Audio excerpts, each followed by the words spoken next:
Welcome everybody to apparently a blank screen because I've pressed the wrong button. Let me fix that.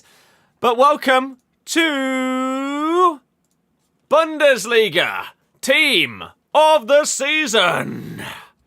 As well as GPFBL and the Turkish League. Today there are some absolutely phenomenal cards on the way. It feels like EA have listened to the community. It feels like the first 2 weeks of this Team of the Season have actually been a bit meh. Little bit of a letdown. And compared to most years where everybody is massively hyped for every single thing coming out for Team of the Season, that just hasn't been the case so far this year. And I think it's a mixture of things. Too many cards that are just not good enough because they bumped the power curve up too high too quickly this year once again. As well as rewards and stuff like that being sort of... It's too easy to not get anything good in your rewards, even if you do really well in something like Champs. And I think people have just not really been enjoying that. So the fact that they have updated rewards and the cards look really, really good, you've got to imagine that they're going to increase or improve the things that we can get in regards to like upgrade packs and stuff like that going forward as well. And maybe they're going to be able to save it because as of right now, this Team of the Season is up there with probably the most dead it has ever been, which is really, really sad. Speaking of sads, I need to try and get this done in the next 3 hours before we hit 6 o'clock and it disappears. I also, oh my goodness, I need to check, oh god, if there are any Evos that I need to finish today. Oh Christ. Okay. Well, maybe we can get Barnes into that team for the cup. Oh, but then it won't count for that. Oh, okay, well, we'll figure it out. We'll figure it out. Dribbling in the Shadows expires today, but I already used the free one on El Canoes that I got from the 11 wins in Champs before. Oh, Monstro expires tomorrow. Have we got anything else? What a Mensch expires today. And this is a left back Evo. Okay. We've got Koulibaly, we've got JJ. Let me quickly check which one of these gets a better boost here. We got 6 pace on Koulibaly. Jar, Ben, and Olan. Hello, how's it going? Oh my god, they've updated Streamlabs. I can actually see the TikTok chat in my multi-stream chat. Well done. Finally. That is a fantastic update. How did you get so many coins? There's 2 answers to that question. One is they've just been built up throughout the year, as a lot of us do. You just keep getting rewards. No one really spends their coins on players anymore, because why would you? If you buy a player, you're at risk of them absolutely plummeting in value, and so therefore it's too scary. You end up doing SBCs, you end up getting packs and rewards and stuff like that, and getting players that way. So it feels like coins just sort of build up gradually throughout the year, at least for me. The second answer to that question is I realised about a week ago that I had 1.9 million coins worth of tradable informs sat in my club. So I sold them all. So, yeah. Those are the two ways that we are at 4.7 million coins, which is pretty good if you ask me. Let me very quickly check something. 1 sec. Did they ever update this? No, that's really infuriating. Okay, Beza, hello, how's it going? Olan again with the generosity. What is going on? You are incredible. Everyone's gonna be subbed to the channel. It's outrageous. Thank you very, very much. Ahead of this holiday to Florida and birthdays and everything like that, this is making a very, very big difference, Olan. I really appreciate it. You are outrageously generous, and I really, really hope that you continue to enjoy the streams and content to justify it. So, thank you, man. It's huge. Absolutely huge. Wow. What a way to start the stream. Incredible. Here's, we'll dedicate some of the packs to you and see if we can get anything today. Quick question. You know you asked quite a bit, but am I doing collection book this year? Because FUTGG added the collection setting. They did add the collection setting, but there's two problems. One, the collections on FUTGG were the perfect way that I was going to do the collection book, right? Because it meant I didn't have to Photoshop everything. I could do it significantly quicker. Two problems, though. One, if you go to the collections on FUTGG and you scroll down, it only has the last, like, 30. So you can't go further back than Team of the Year Honourable Mentions, right? And when Bundesliga Team of the Season comes out, Honourable Mentions will be bumped off of the screen and replaced at the top of the list with Bundesliga, and that will keep going throughout the rest of the year. So unless you do it whilst it's out, you can't tick it off, which I think is really, really stupid. You can create your own collections. The problem is, you can only create 10. So at first, we did it like this. Adding in the Team of the Weeks, Heroes Icons, the first batch of promos and stuff like that. But then you just run out of room ridiculously quickly. So that's one big problem, is that their system is okay, but it's not fully fleshed out or organized in a way that properly works. So it's kind of irrelevant having some of those things available to you when you can't utilize them fully. The second thing is I hate playing this game.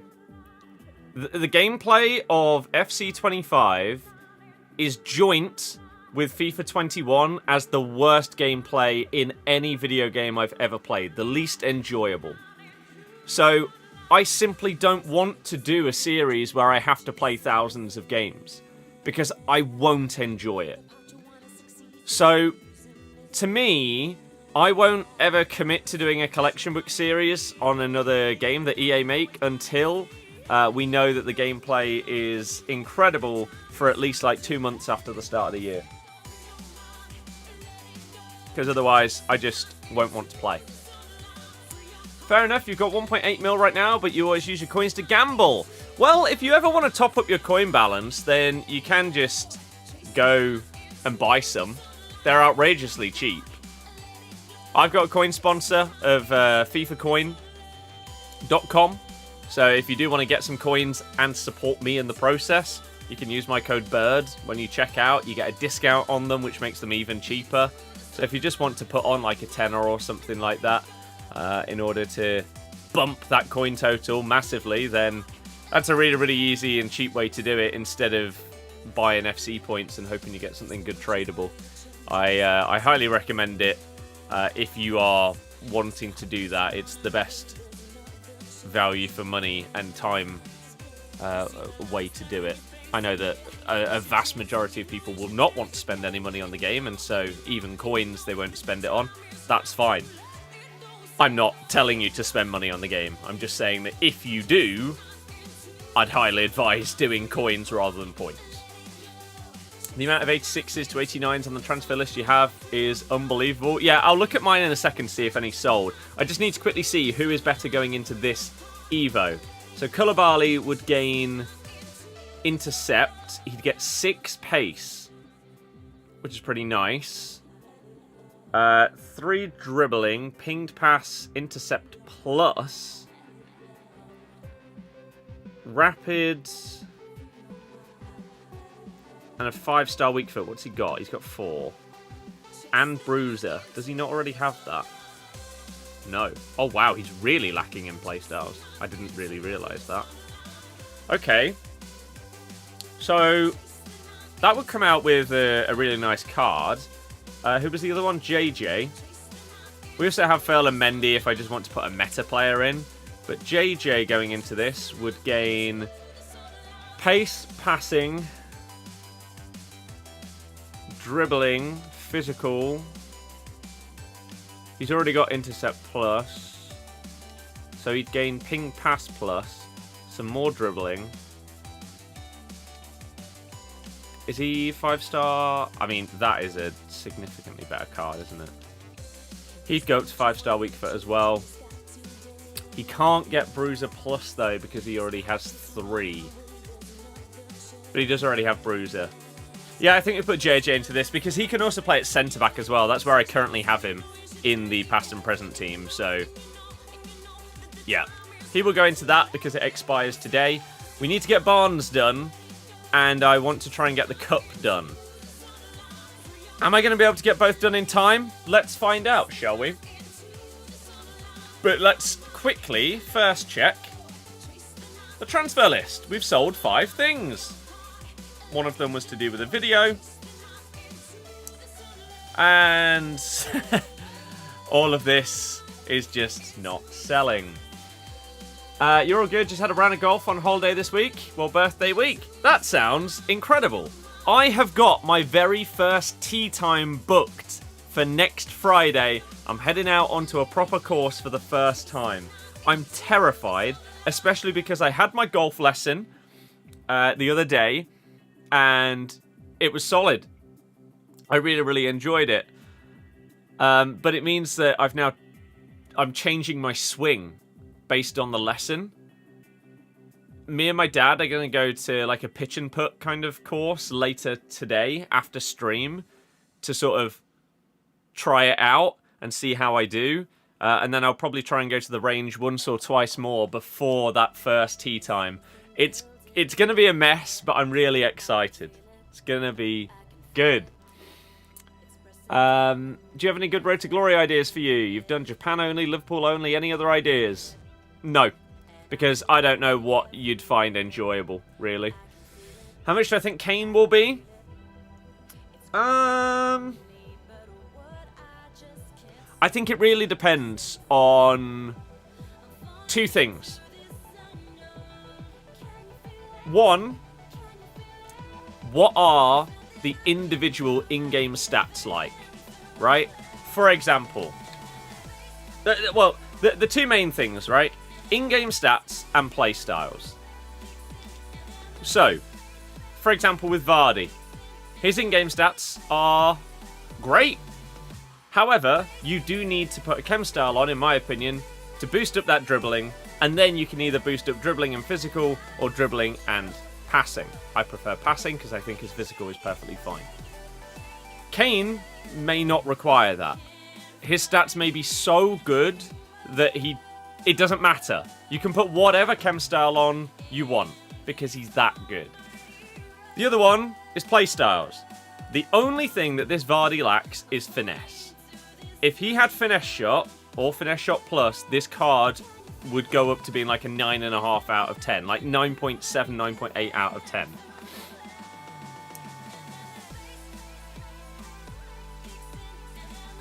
So, again, it depends what Kane's playstyles are looking like. Kane already has a decent card that is worth like $500,000 or something like that. So you've got to imagine that. Let me quickly find his best card. Kane has a Dream Chasers that's currently 475k. So in terms of a team of the season, it's going to be slightly better than this. He'll go up to 99 shooting.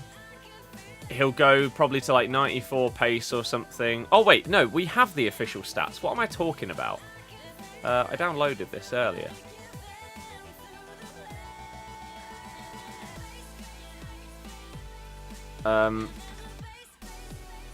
So.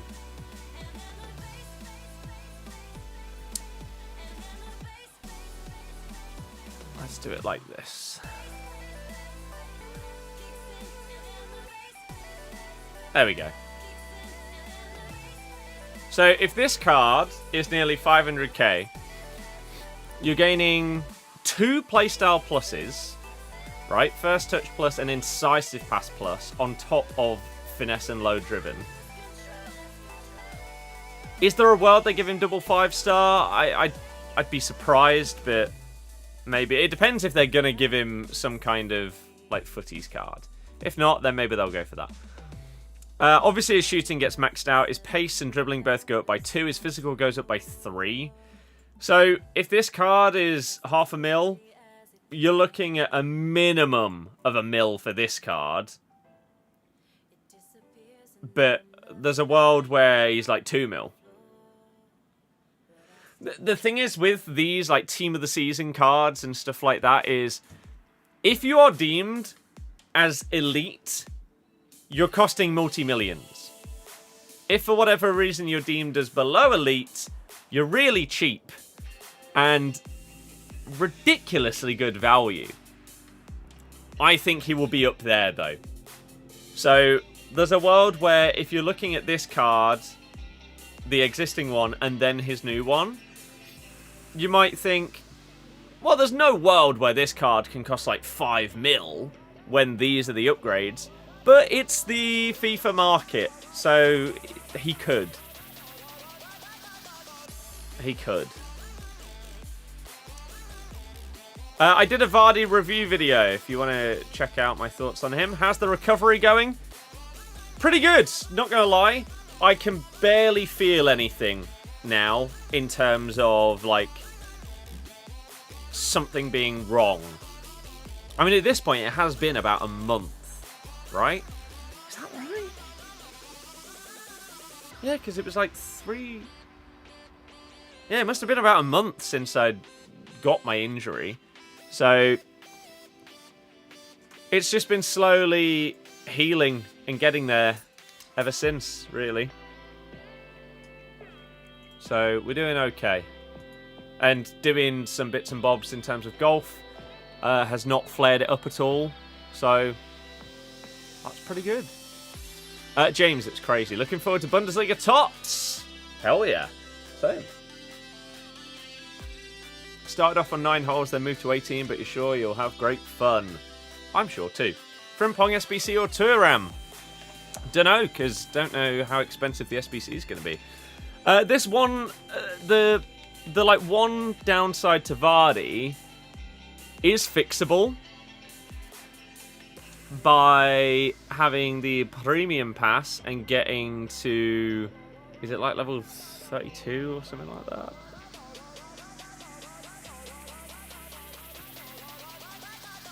$36. 36 when you get that finesse shot plus. We can whack that on Vardy.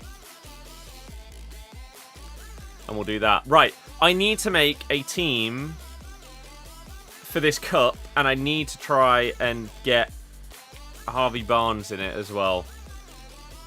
Team of the Season Premier League. Max 87. Right, I think I've deleted my cup team. Unless it's this. Ah. That looks right. Okay, so instead of Steffi, that's now going to be Harvey Barnes.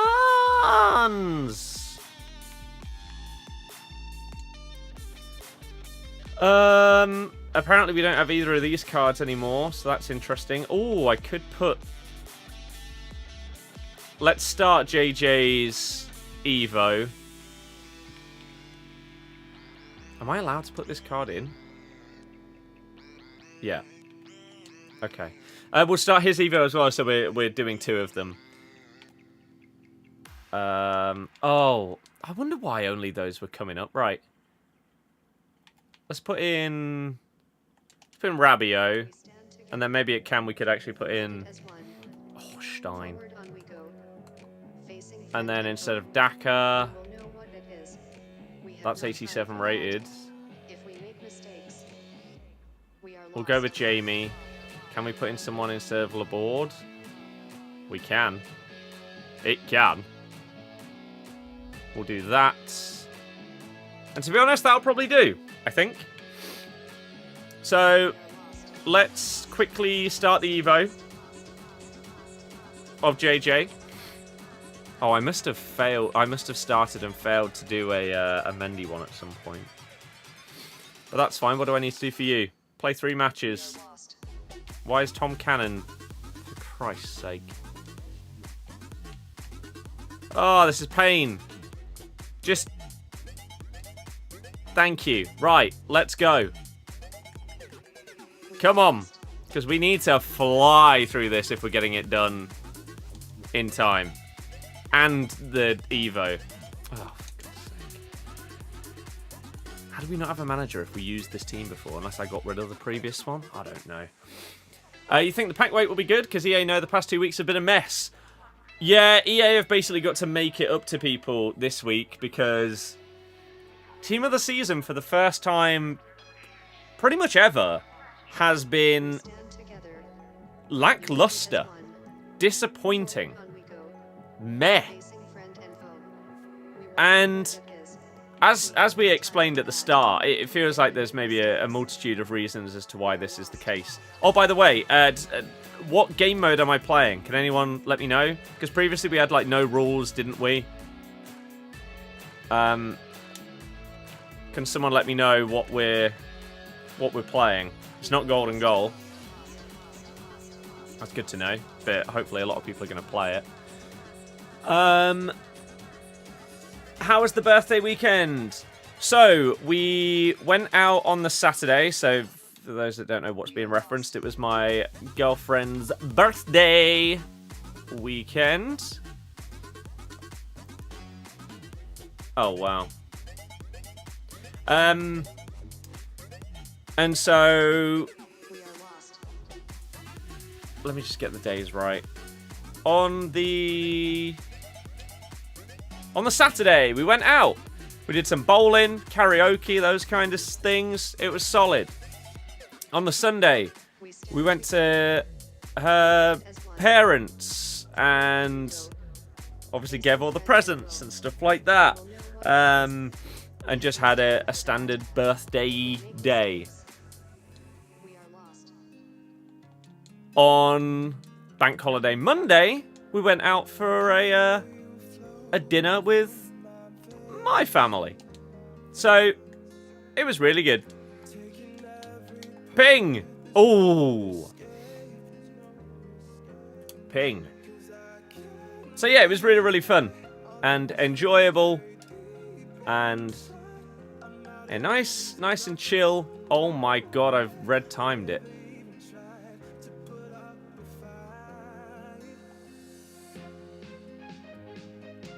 Oh, unlucky Scalvini. It was solid. Started a new job, so why not sub? Callum, thank you very, very much for the 12 months of Prime. Also, congrats on the new job. Hopefully you enjoy it. And hopefully the people you're working with are good and everything like that. What a save. But thank you very much for the generosity with choosing me as your Prime. Please use a full Leicester team for the Cup. I mean, I could, but I would be putting myself at a disadvantage rather than using some of like the Team of the Season cards and stuff. Ah, oh, crap. In a lot of the positions, it'd probably be fine, but... Oh, I tried a bit of technical offside. Unless it is no rules, it's not. Am I from Leicester? I am. Best pack in store to open? None. Unless you've gone and bought coins from FIFAcoin.com and used code BIRD at checkout in order to get them. In which case, any of them. But probably none. If we're being realistic. How's life treating you this week? Busy AF. However, in a good way. Some personal busyness, some work busyness, some health busyness. It's been a bit all over the place, I'm not going to lie. But I saw a few mates that I haven't seen in a while. Done some golf stuff. Been doctors.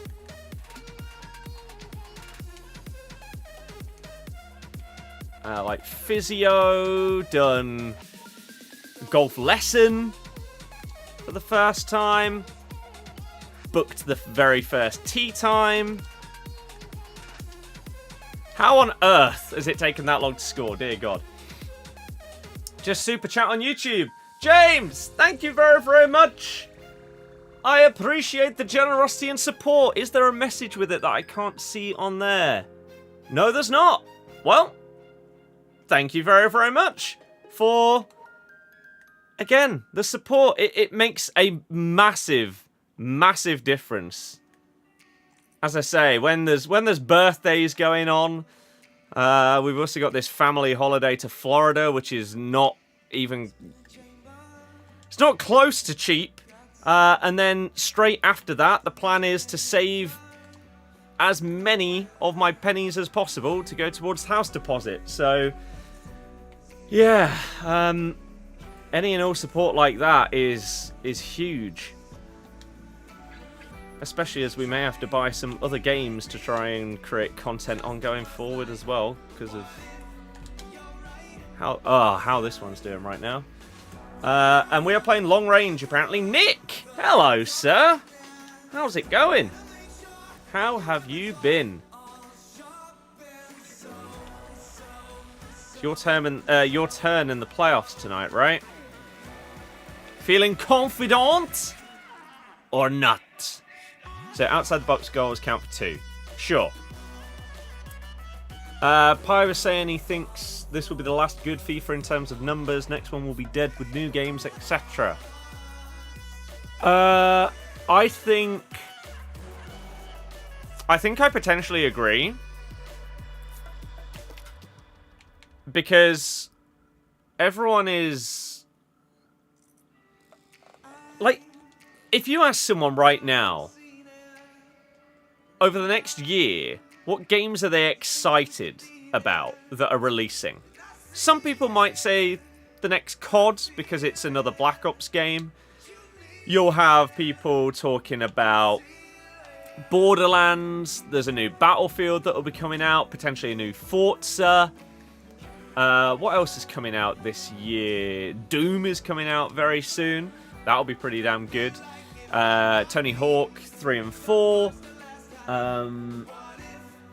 And then, obviously, the massive one, in about a year's time, you've got GTA. With loads of other stuff, like, in between, some of which won't be announced yet, because they would have been waiting for GTA's release announcement before they committed. So, there's going to be lots and lots of stuff to play. To me, I feel like the people that, like, love this game series and are addicted to it, even if they get frustrated by it, are still going to be playing the next one. But I think you're going to lose the casual player base who are simply just not going to justify spending another 60, 70 quid on the new game when it doesn't feel like there's improvement year on year. It really, really doesn't. And if you look at anybody's... And I know it's not always the best way to judge how good a game is or how well it's doing, but if you look at anybody's views... Specifically when it comes to streaming, there's always outliers when it comes to like videos performing well and stuff like that. But you look at the stream viewership numbers of this game during Team of the Season compared to like any other year, it's so low. People have just had enough. After years of giving EA... And by the way, apologies if you've written something in the chat and I've not replied just yet. We're getting there. We're catching up. I will get to it. It might just take a couple of minutes because we are streaming on Twitch, YouTube, and TikTok. So I'll get there. I feel like after years of EA basically having potentially a valid excuse for most of the years in terms of this might be the reason why this game you got to give them a pass, right? Maybe it's on a new console generation, maybe it's on a new engine, COVID, the split from EA and FIFA. They've had reasons where there's potentially a slight justification in certain parts of the game not being incredible. But you get to FC25, it's your second year after your split from FIFA. There's no console problems at all. There's no worldwide pandemics anymore. Any of this stuff. And yet, as I said at the start of this stream, to me, this is now up there with FIFA 21 for the least enjoyable games I've ever played. Not every single match. Like, playing this cup, this will be fine, right? And I think because whilst it's for an objective you need to win, it still feels pretty casual, right? Most people are playing golden goal, stuff like that, right? It's not that serious. Whereas you go into rivals, you go into draft, you go into champs, everything's about winning, but then you've got all of this button delay, and then even if you are very, very lucky and you don't get delay, you're still going to be conceding stupid like rebound goals and stuff like that. It just isn't fun. And with the crazy amount of games out there in the world right now, people are just going to play other stuff that they know they'll enjoy, instead of forcing themselves to play a game that will probably make them frustrated. You saw on stream recently, I finally, officially sorted out my backlog of games, right? So I've got, 100 and... What are we at? 167, I think, games in my backlog of stuff that I want to try and play through / 100%. Right? So, and this is now ordered from shortest to longest in terms of completion if you've not done anything on it. So in the last few days I've done Doom 1 and 2. I've done Portal. Got all the achievements on that. We're finishing off Planet Zoo right now. We finally did Peppa Pig, that's been sat on my console for years. And especially if you're on Xbox, if you have Game Pass, just look at how many games there are that you can play without having to spend another penny, assuming you've already got Game Pass, instead of playing one that will get you annoyed and frustrated. So why would you sit there and play FIFA when you could try out Shady Part of Me, or you want to go for some Star Wars stuff? Play something chill like Stardew, Sunset Overdrive. You've got other sports games on here, like a significantly better EA sports game in terms of how reliable and stuff it is. Where is this thing? We got all the gears on here. I might have to download one of these ahead of the re-release or the remaster or whatever.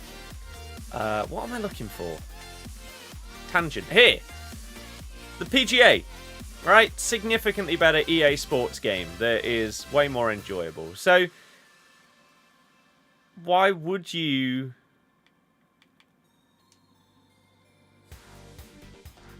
put yourself through playing more of the frustration? I don't know. So, I think the launch of FC26 might be okay. because you currently don't have a load of games that are coming out in that time frame that you would say will 100% compete with this game. You do have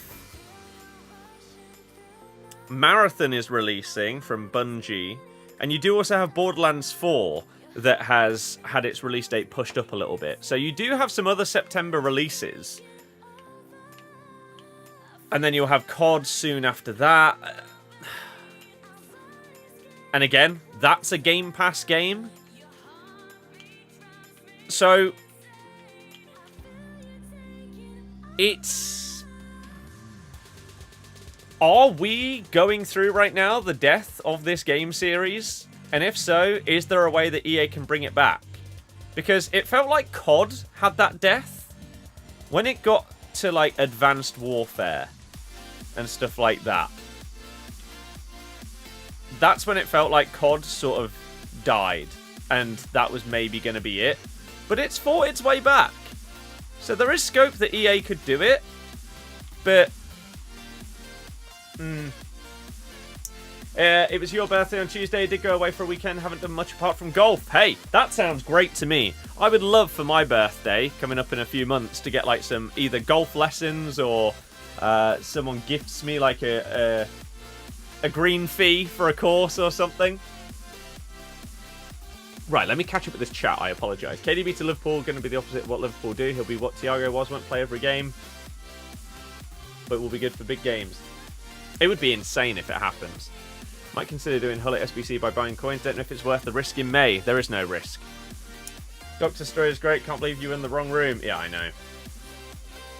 You're early. I always see you on around 4:30. Yeah, I need to stream more.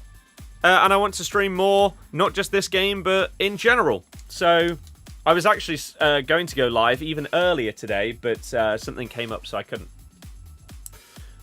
Nick, you're alright, been in a bad place, not mentally, just in Coventry. Way.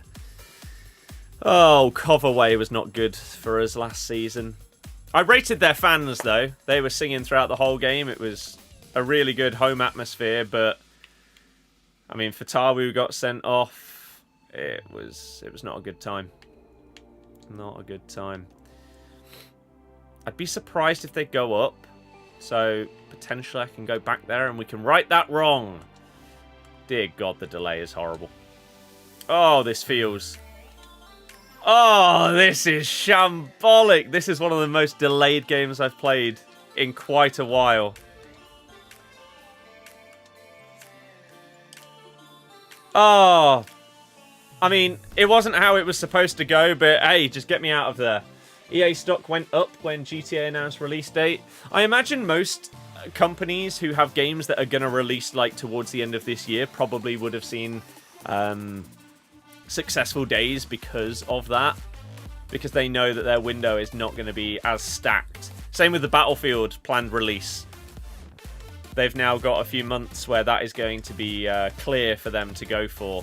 Oh, should I have claimed that? Am I going to bump over the rating? No, we're okay. Okay. Confident, defensive for sure. Oh my God, I'm so far behind. Been rotating, managing the players' fitness for 6 games. Haven't won any.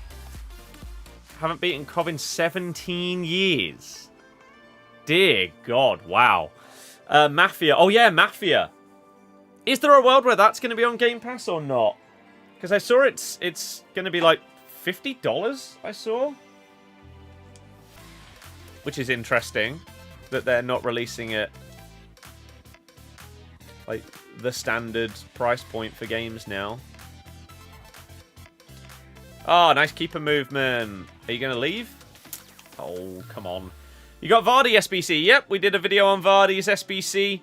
Of course, it was always going to be done. Any Leicester player getting an SBC is always going to happen. That... What on earth have I just witnessed? Dear God. Nick and Orzio struggling, that tells you it all. I mean, they're not struggling. Let's get it right. If you're getting thousands of viewers, you aren't struggling. If you're getting hundreds of viewers, you aren't struggling. Let alone the numbers that they're pulling in.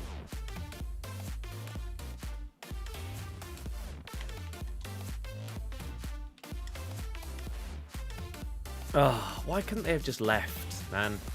Who doesn't do golden goal in these friendlies? Especially when we've only got like 2 hours until it runs out.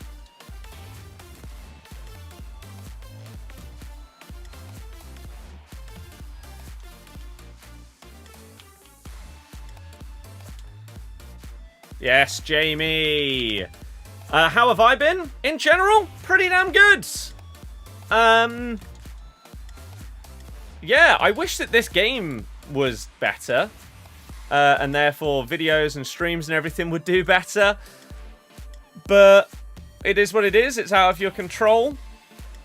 So it's been a really good time in terms of like family, friends, relationship.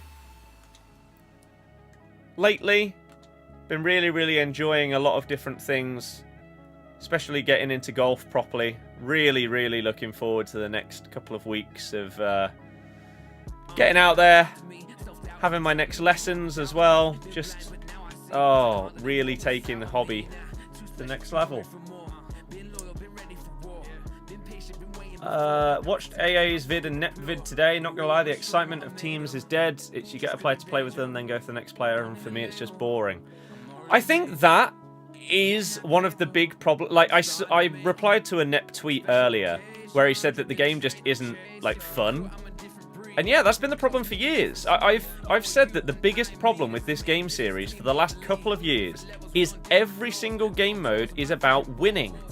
If you've been in the streams for a while, you will have heard me have this conversation so many times.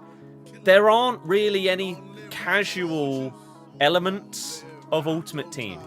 If you play pro clubs or you play career mode, sure, right? And if those game modes have been getting worse over the years, then dear God, that's just even worse. But the problem is, you get a team on this game, and then what? Do you want to go and play rivals with it? Well, no, because you're probably in a decent division because you want to get better rewards. Oh, Jesus, man. Do you want to go and play champs with your team? Well, not really, because you have to be really competitive and like go for it and whatever.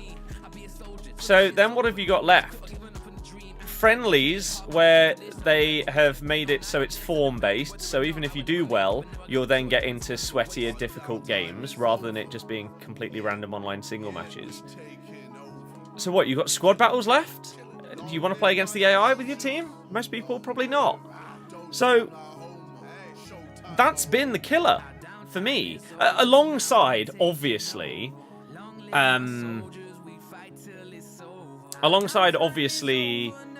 the power curve and the fact that there's promos and SBC players every single day, and so nothing holds value. You don't want to hold on to a card for months because it will be outdated in 3 weeks. So what's the point in caring about a card when they'll be pointless in a couple of weeks? Or, in a lot of cases, that player will have a better version in like a month or two. So why care about that one? This is the problem with having so many promos and stuff. You can miss... Like, if you played the game for the first month and enjoyed the initial grind, right? But then you didn't play the game between October and Team of the Season,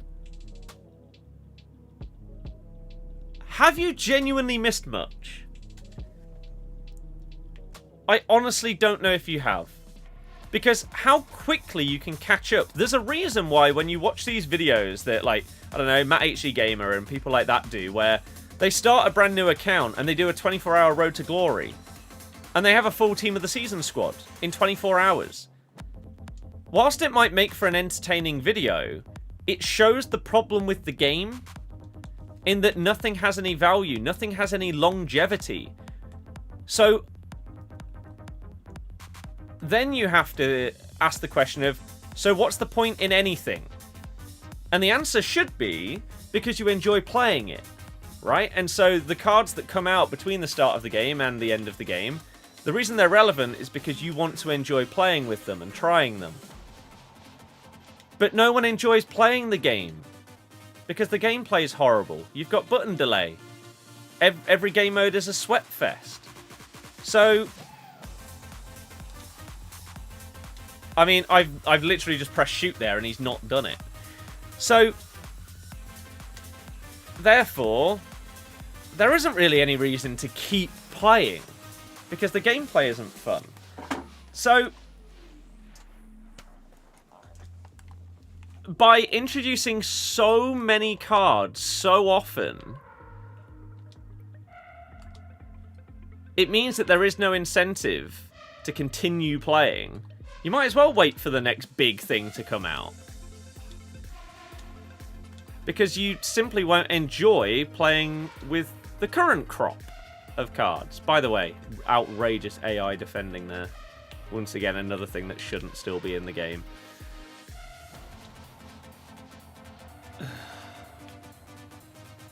Jesus. Literally just matched up against you. Been watching since like FIFA 18. The glory days. Back when we were playing 40 games of FUT Champ. Again, it says a lot, doesn't it?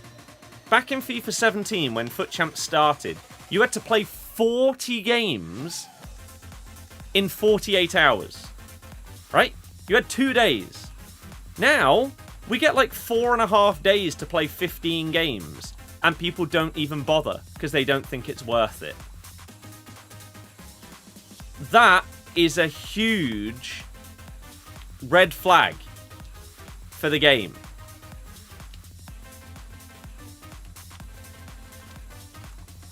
That you've made it so much easier to play these modes, and yet you still have less people caring about them. Ooh. But hey, Jake, I hope you're doing well. If you're still here, Power Curve killed the grind, which people love in grind new cards. Yep. There's no grind. That's the reason why the game is awful, because someone can... Right, let's pause, actually. Someone can have R9 Pele Cruyff and you wouldn't be worried because anyone can have anything rather than being worried about getting smoked. Yep. Even PlayStation Plus has sick games now. Yep. Jack, hello. GTA in May, team of the season next year will be a rip. People wait till it comes. Yep. I am really, really looking forward to it because we can get you guys involved, get community races and stuff going on. I'm looking forward to that. I would plan to stream a lot of GTA. The clear out has started for you. Cresswell, Fab, Kufal and Ings off on a free. We are apparently looking at clearing out some players. Like, we might cut Vestergaard's contract short, is the latest rumour. Stuff like that. It's needed. It's needed. Which Bundesliga player am I most looking forward to not packing? Elise. Cough away the season, only game left early since Bolton away in League One. How come? I can't remember the results and stuff like that, so... Was it a result thing? Rare. How? Oh, he did give it. Totally not fussed if we go up or not. Prem isn't all that nowadays. I mean, the sad part is, like, next season... Oh my god, why is Harvey Barnes on the free kick? I didn't even realise till he was taking it. Any of, like, my good players there, and that probably flies in with that power. Yeah, like, next season, obviously, I'm going to be hoping that, like, yeah, we get promoted, go back to the Prem. But if we do, we're probably just going to come straight back down, so... Am I going to put Finesse Plus on Vardy? Yes, Frimpong looks like he might join, don't know how to feel. Frimpong isn't really a right-back.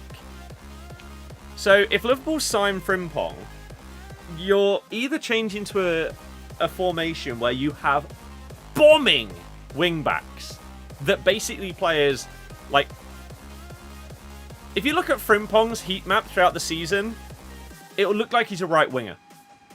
Right mid at worst. So, how would that translate? I don't know.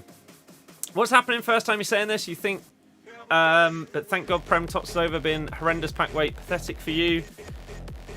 Yeah, I'm hoping by the fact that they seem to have juiced some of the cards and they've increased champs rewards and stuff like that, that they've sort of learnt their lesson a little bit with the first 2 weeks of Team of the Season, that they've dropped the ball and people are just not as interested as they should be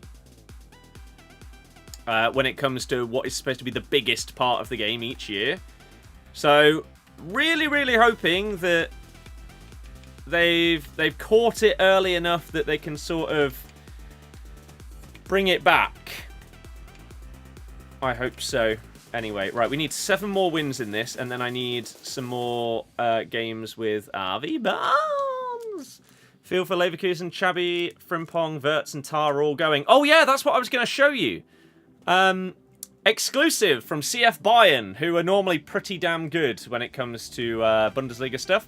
Exclusive. FC Bayern and Florian Wirtz have agreed on a transfer. Bayern want to offer Leverkusen 100 million this summer. Wirtz would also wait for Bayern until 2026 if no agreement is reached. So, there we go. Bayern pinching one of the best players in the league. Like the good old days. It's what they do. I think Nick is probably the most respectable streamer. When you go into his streams, it's always a vibe. I'd say that's very debatable, but each to their own. Jay, that is a nightmare. Hopefully you can recover soon and get back out on the course. I don't know how far behind I am in the chat, so I don't know if you would have heard, but I've booked my first tee time. It's happening next Friday. Tonight I'm going to a pitch and putt. Oh no, what's happened?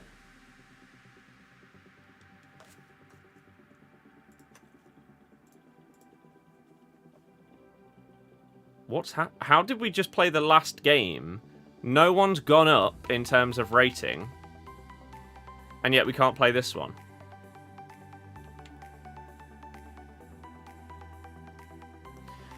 Okay, I don't know what I've done there, but let's take out Koulibaly and just put someone slightly lower rated in, and then we'll continue. Let's catch up with the chat whilst we do it. Pack Haaland untradeable, can't use him, doesn't work for you. Yeah, Haaland is very much a player where it depends on what kind of striker you want to use, I would say. Don't know whether to take Ferran Torres or Pack. Already have CR7. It's a simple question of whether you want to use the cards. Because if not, you know what you're going to get from the pack. You'll probably get like some low-level specials and some fodder. But it's probably not going to be unbelievable. So would you rather take some fodder or a card to use? Got better rewards in Div 6 on your second account than you made in Div 3. Nice. Rivals more casual now. The any team in season pick is irrelevant to a very low percentage of getting someone decent. Fair enough. Got a tournament Wednesday, hoping it's alright by then. Good luck! Just seeing the KDB to Liverpool rumours, here for it, take him any day. Even he ends up like Thiago will still be magic for the few games he turns up. Yes! Didn't you have to win a cup to enter? Oh god, we're that far back in the chat. For FIFA 17 champs? Yes. Yeah, you had to win the daily knockout tournament. Monthly rewards needs to come back. I don't think that makes any difference, to be honest with you. It just means that it feels like more of a chore. You have to play every weekend, otherwise you're going to miss out. I don't think the problem with this game is the rewards. It's the fact that every game mode is based around rewards and winning, rather than just playing and having fun. What I want on this game... Oh, we're actually not that far away from catching up from the chat. Okay.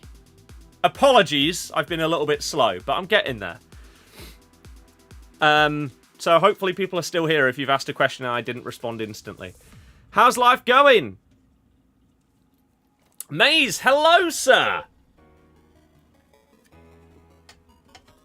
It's going good. To be honest with you, I can't lie. How are you? Welcome. You've just said Vardy. Sure. Rivals is better in rewards than champs if we're ignoring red picks. That's a pointless thing to say, though, because why would you ignore the red picks? Especially when they've been improved this week. Heard about Team of the Season De Jong? He got crazy speed boost. No, I've not.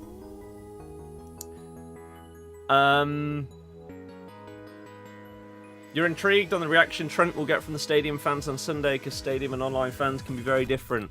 I imagine the in-person fans will be a lot more...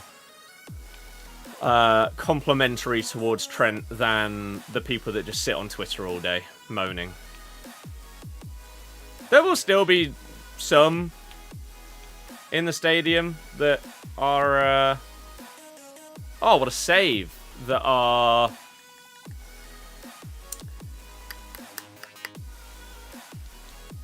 Ooh. A bit.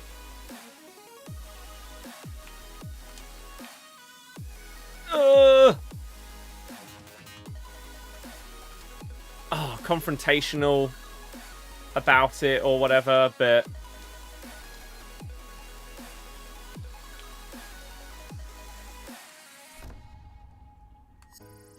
the part that I just don't understand, though, is the absolute morons that are saying all of a sudden that, like, he wasn't actually this great player for them.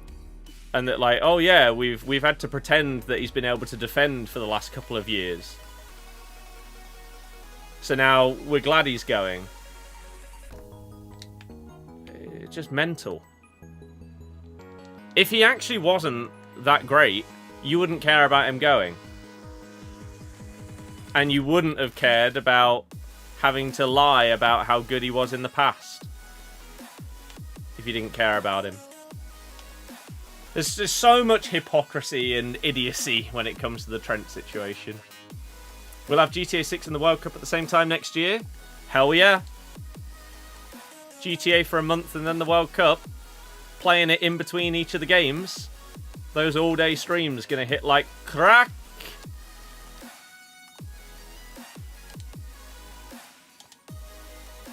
Bosh! Reaction of some Liverpool fans to Trent leaving still now is just absolutely devastating. Madrid was always going to get Trent, but just when? Yes. With how good everyone's teams are, you might as well juice up the pack weight. Even the best ones like Salah don't get in a lot of teams. Exactly! Why not? It's ridiculous. That's the offer Madrid should have made last summer, but they're scumbags. For Trent... What offer?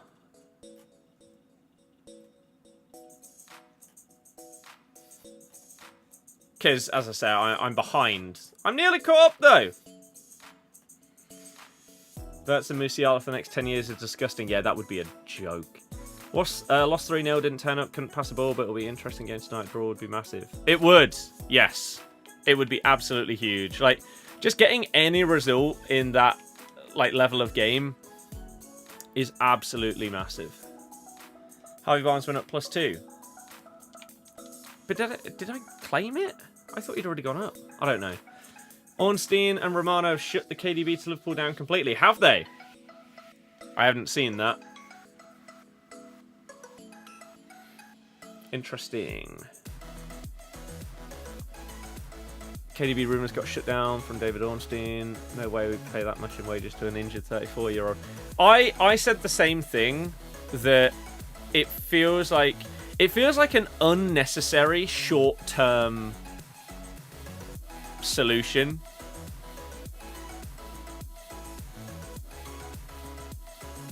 When you're going to have to pay so much in wages.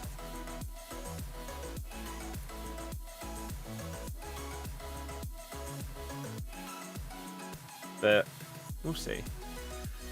Are you a Leicester fan? I am. Happy to support the channel when you can.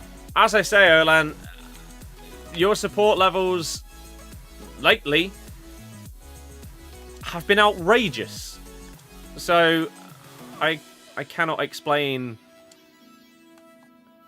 how much help it has been.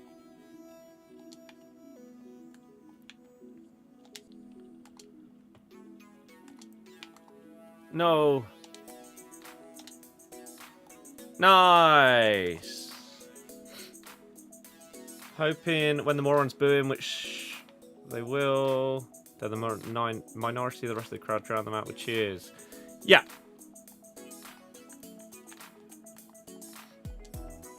Yeah. It's like our fans right now. There is a vocal minority corner that does like protest chants every week. But it is literally a corner. What the hell was that animation for him to shoot on the floor?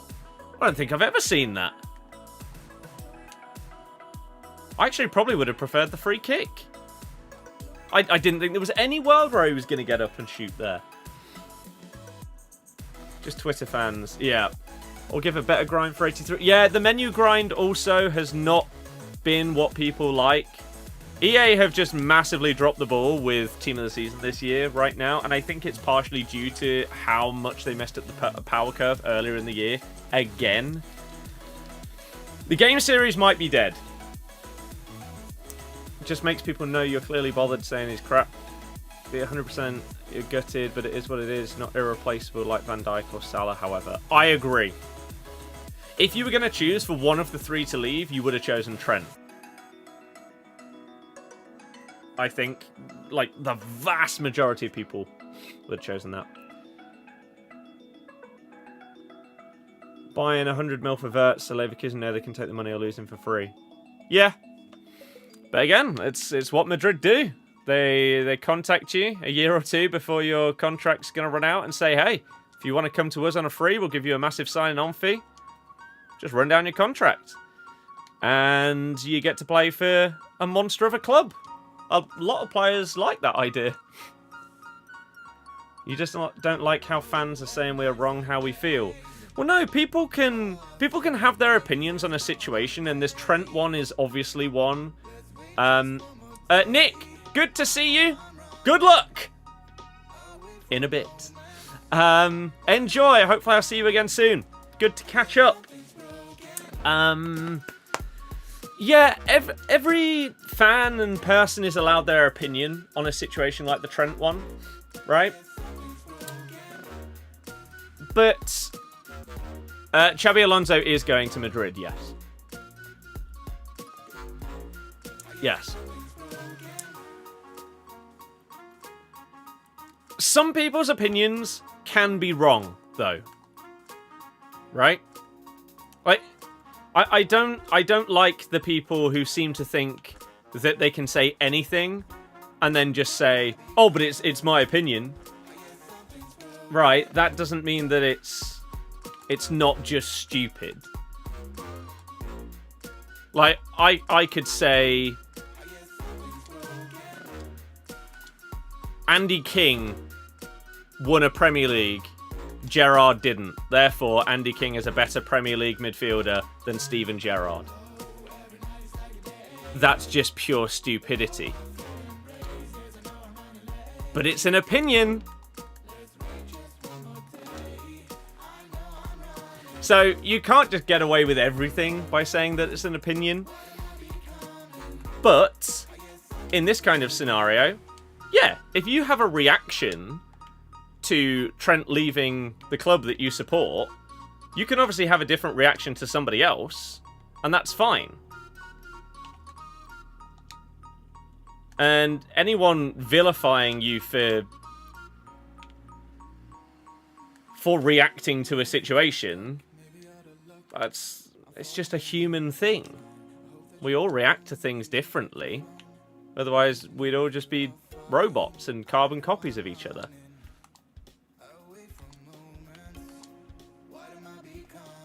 The problem is when people have, like, extreme reactions, and then it just comes across as stupid, ridiculously bitter, and stuff like that. Like, someone that, I don't know, burns a Trent shirt because he's left their club. To me, that is utterly moronic. To them, they might think, oh, well, he's no longer our player. I don't want him represented. So I'm getting rid of it. And instead of just getting rid of it or selling it or giving it away, they'll decide to burn it.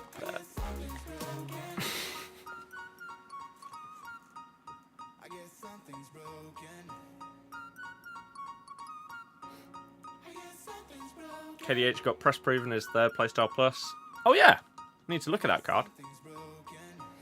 People say that much in wages, we don't actually know what he wanted if he's up for coming out 200k a week, a couple of seasons. You're in? Yeah, maybe. Doing champs? Champs doesn't open till like 8 PM, does it? So no. I'll be going to pitch and putt instead tonight. Seeing one of your own leave isn't why you're mad. He's living the Scouse dream and the way he's done it, not speaking as vice captain, etc. But again, I mean, I've been over this countless times at this point. I don't know what people wanted. Like, honestly, he's come out now with a message and a, like, goodbye, saying the things that some people were upset that he didn't say previously, but now he's said them. They're now upset that he has said them. He hasn't made a massive deal out of it this season. He's not slagging off the club in any way. He's not saying that he can't wait to leave and join a new club or anything like that.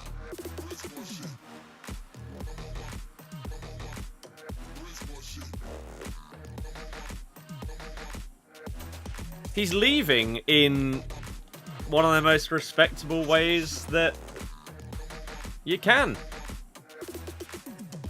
Feel like it's nearly time to crack open a cold one. I like your idea, to be honest. Andy King is the GOAT, to be fair. Yeah, it's true. He gets the ball, he scores a goal. Andy King! King! Andy King!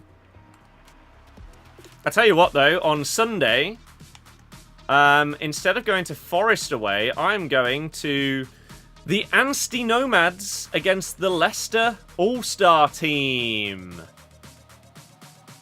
I think I've made the right choice.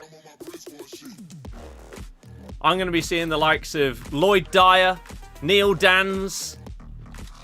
Is Nugent there? Can't remember. Martin Waghorn.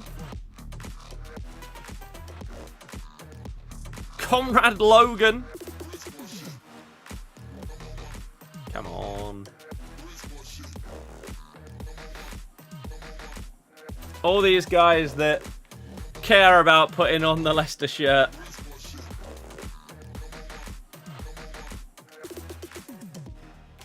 That's going to be good. That'll be a nice fun day.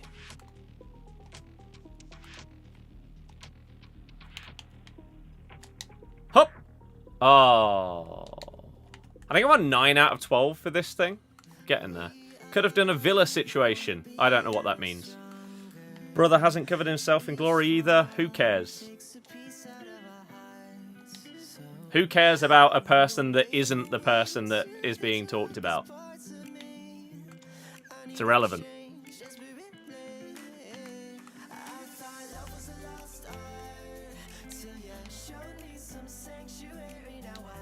Oh.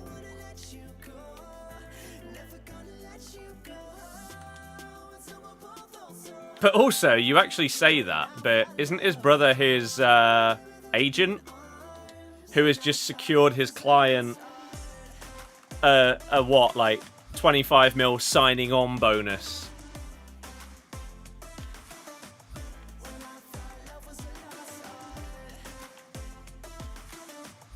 As well as huge wages and a move to the biggest team in the world. I'd say he's probably done a pretty good job there, to be honest. I imagine Trent's probably pretty happy with him. If that was all done by him.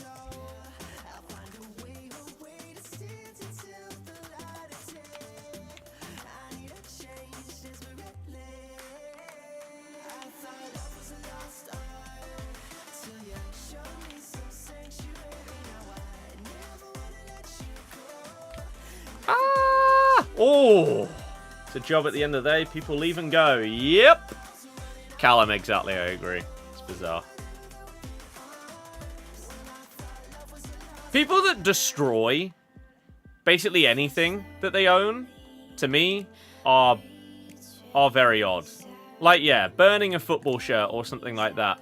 Getting so annoyed at FIFA that you break a controller. People are too angry.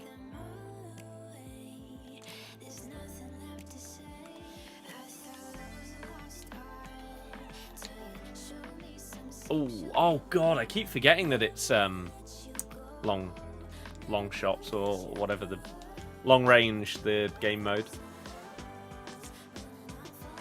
Just because I don't have that finesse plus on Vardy, so I can't. I've got low driven. Oh, on these cards. Afterlife, interesting. Sign Trent away kit and other stuff for him. Just keep in the box somewhere. I mean, yeah. It's a player that's been a part of the greatest successes of the club in your lifetime. I don't know why you'd get rid.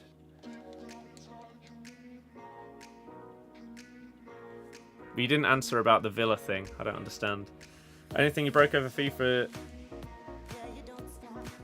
Oh, interesting. Broken controllers before can definitely tell you regret it. Yep. I feel like people that do that kind of thing surely all have. Like, I don't know how long it would take for that, like, post-rage clarity to kick in of, I've just cost myself, like, 50, 60 quid by smashing that controller because I conceded a stupid goal on FIFA. How stupid was that? There will be some people where it happens, like, within a minute of them doing it, and other people, it might take, like, a week, and then they come to play champs, and they're like, oh yeah. Pretty dumb, wasn't it? The Villa thing, a release clause. Again, we've said the same thing 100 times. Why do you Liverpool fans seem to think that Real Madrid would have paid this release clause that could have existed if Trent signed a new deal? Do you not see how they do their business? It genuinely baffles me that people cannot see the very simple nature of how this transfer has gone down. Man has contract that is running out. Team want good man. Not lot money. Team get free. If man more money, team not buy.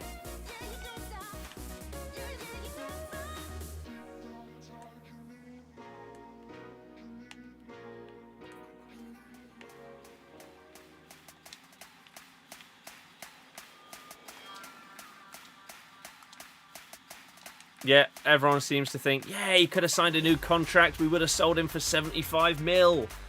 No, you wouldn't. Otherwise, someone would have come in for that at that price last summer, when that's how much he would have cost. But they didn't.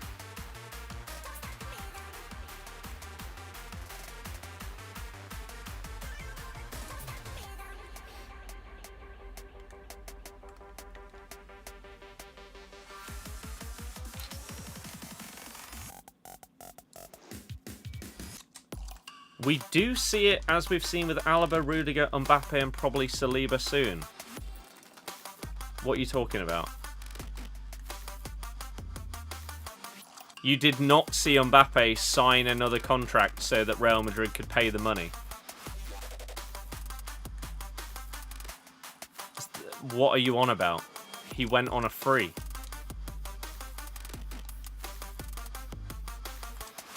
That's not what happened.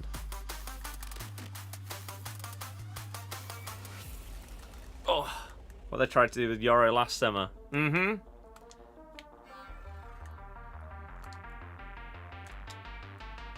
Oh.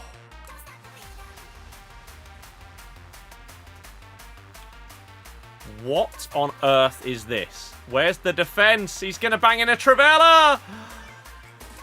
Woo! I think the part of some Liverpool fans might be saying is, why didn't Trent say he was leaving earlier? Because what difference does it make? Why should he? The man is contracted until the summer. What difference does it make if he says he's leaving earlier?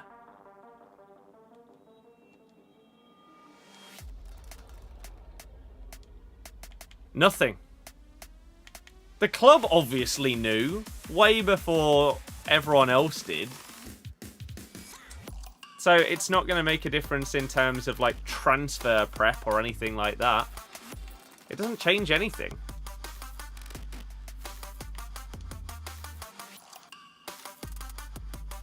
As he said, he didn't want anything to be focused on him. He wanted everything to be focused on the team and the club trying to win the Premier League.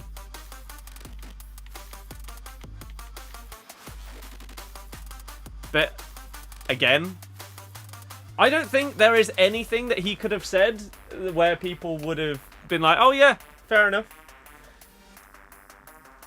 They're just already angry in their heads and just won't accept anything he says as either true or fair or understandable.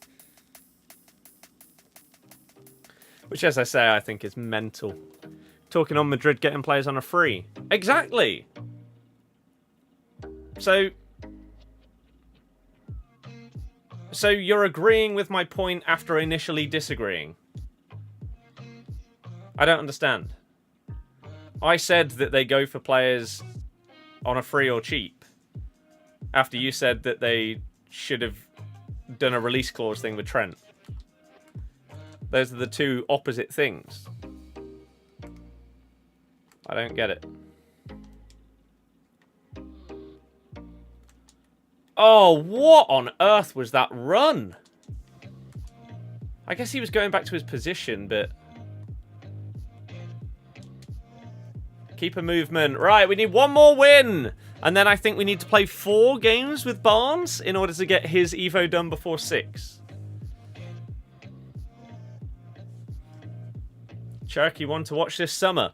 It feels like that's been said for years. And yet, it just doesn't happen because of these supposed attitude problems. I feel like there was somebody else that the name isn't coming to me that has also been the same and has been linked with teams for a few years, but then it always comes down to the attitude, and that's why they haven't got the big move. But I'm struggling to remember who I'm thinking about. But that's what everyone seems to always say each transfer window when it comes to Cherokee. Because it's not like they in the past that they've been asking for crazy amounts of money at all. You could have picked up Cherokee for like 20 mil, something like that. For years. He's still ridiculously young.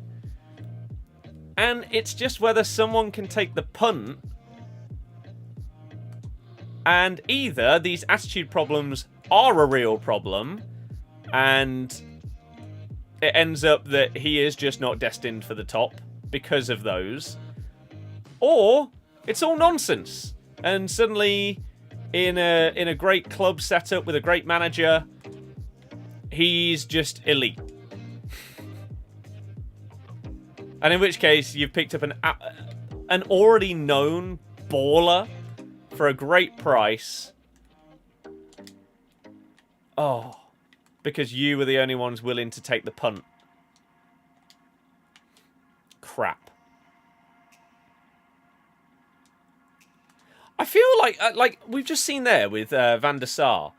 I swear, lately, sometimes when you bring the goalie out, they run in like the wrong direction initially, and then they have to sort of like correct themselves to run towards the player with the ball.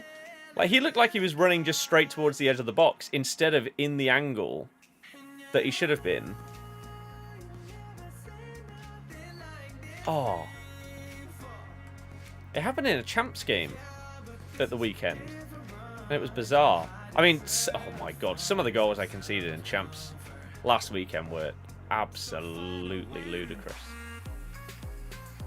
But that's just to be expected. Can this guy hurry up and either score or concede? We don't need to be spinning around on the edge of the box. It's not Champs. Come on.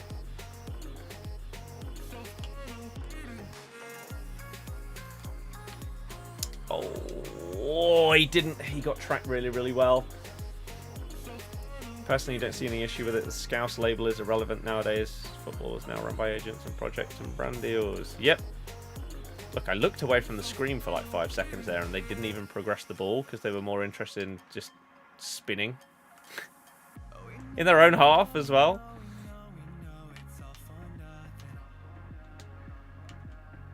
Go on. There we go. Let's get out of this. Thank you very much. Appreciate it. We don't like playing those kind of people.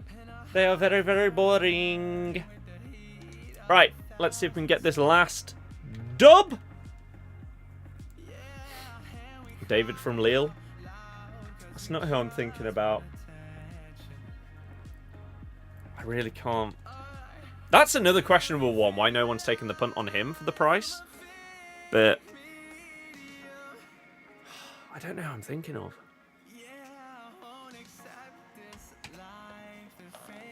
That's why Madrid is so good. They just use the same team for years. Look at Modric, Cruz, Dani Carvajal. Yep. They are.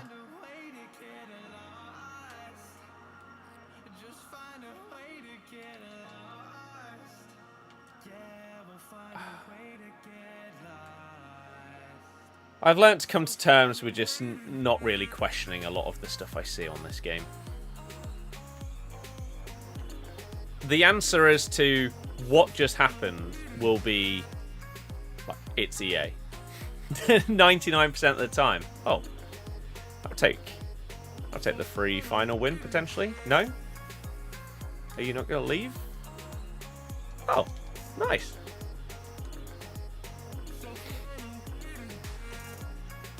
Cunha.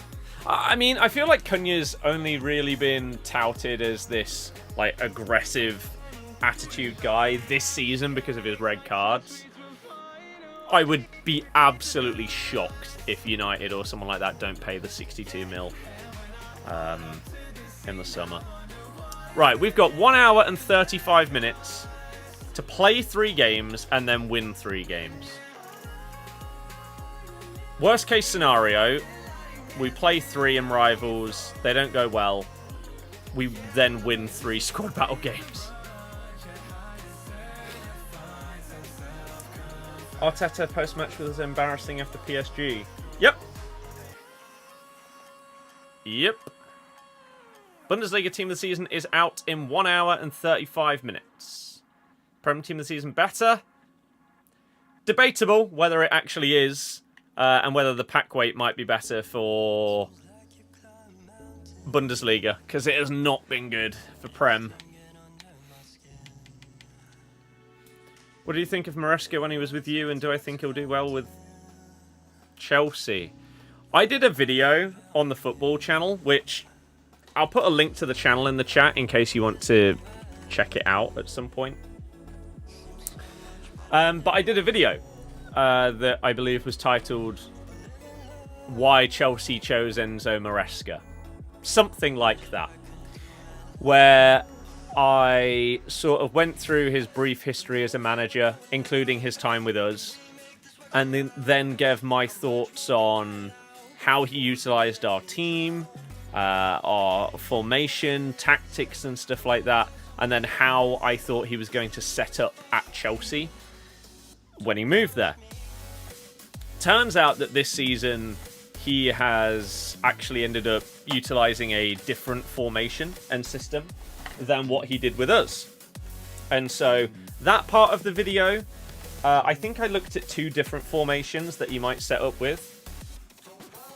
And so one section of the video where I was analysing the formation we used and how you'd set up with that, unfortunately, is now not really necessary. But the rest of the video, I'd still say, was a good sort of detailed look at my thoughts on Maresca, my long-term expectations for him at Chelsea. To put it briefly, instead of just rambling on and then doing the whole video. To put it briefly, my thoughts on Maresca going to Chelsea are, / were, he'll end up doing great if he's given time. It might not work out incredibly in the first season because it's going to be a bit of change when it comes to the system, the tactics, and how the players are integrated into that. But you would expect better, more expensive players to be able to adjust quicker. So he's still going to end up potentially getting Champions League and winning the Conference League, which is pretty good. And I think if instead of Chelsea just buying players for the sake of it, without it really being because the manager wants them, he could really get them ticking. But that's the problem, isn't it? The clash between the current squad and manager and the ownership just doing whatever they feel like whenever. It's a bit all over the place, isn't it? Unpredictable.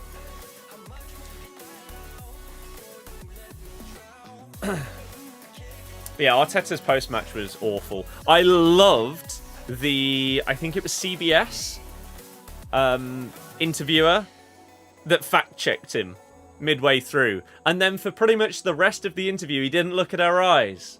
Other than when he finished answering a question. He spent like a full 30 seconds answering a question by looking over there. And then finishing and giving the nod there.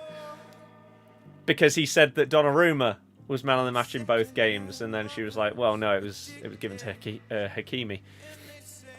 Which, that was a good moment. Because Arteta's just becoming the same as like Klopp. Where everything just ends up being an excuse. And it's really jarring that you can't just seem to... Like, how are you saying that you are the best team in the tournament when up until like 15 minutes to go, you were 3-0 down across 2 legs, man? Like,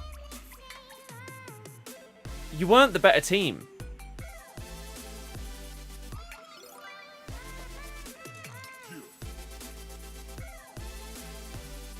It's really cringe, a lot of the stuff to do with Arsenal.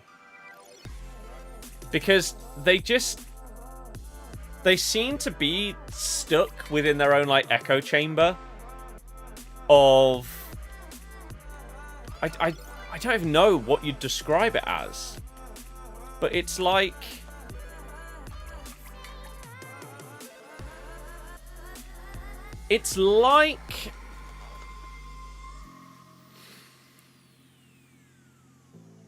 fanboys of something. For example, I don't know. Let's say PlayStation fanboys or something like that. If another company does something great, it doesn't matter because it wasn't to do with Sony or whatever. But then if they do the same thing, it's incredible. Blah, blah, blah. Donald Trump cultist supporters. Just everything's a conspiracy if it's against them. If you point out the flawed logic, then they'll just say that you're spouting nonsense and that it's just not true. When it is, it's bizarre. And I feel like that came to sort of its peak in, was it like January or February or whatever, when they had that Man City game. And they all started spouting the stay humble, eh? Because they beat Man City and Lewis Skelly did Haaland's celebration. Before that, during that, and after that, has proved Haaland's point to a T. Perfectly. Absolutely perfectly. This is what he meant. Why do they act as if they are this behemoth? Or that everything's against them if something goes wrong? It's bizarre. There was a, I believe... I can't remember who I read these quotes from. It was someone to do with PSG. I don't think I'm going to be able to find it. Let me have one quick search. And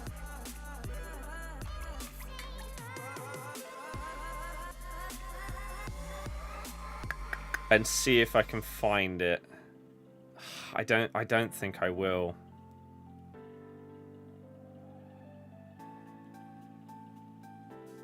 I don't think I'm going to be able to find it because it might have even been a picture of like the quotes. Yeah, it's going to be too hard to find.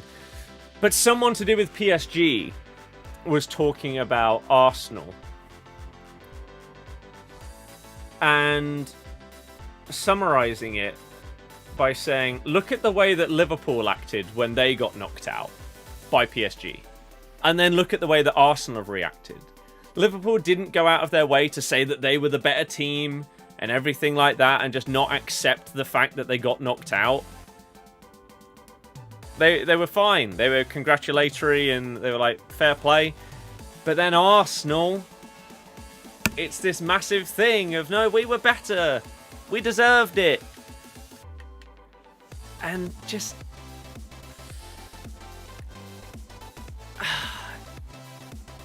it's frustrating to sort of see from the outside looking in some of the delusion and just nonsense that is being said.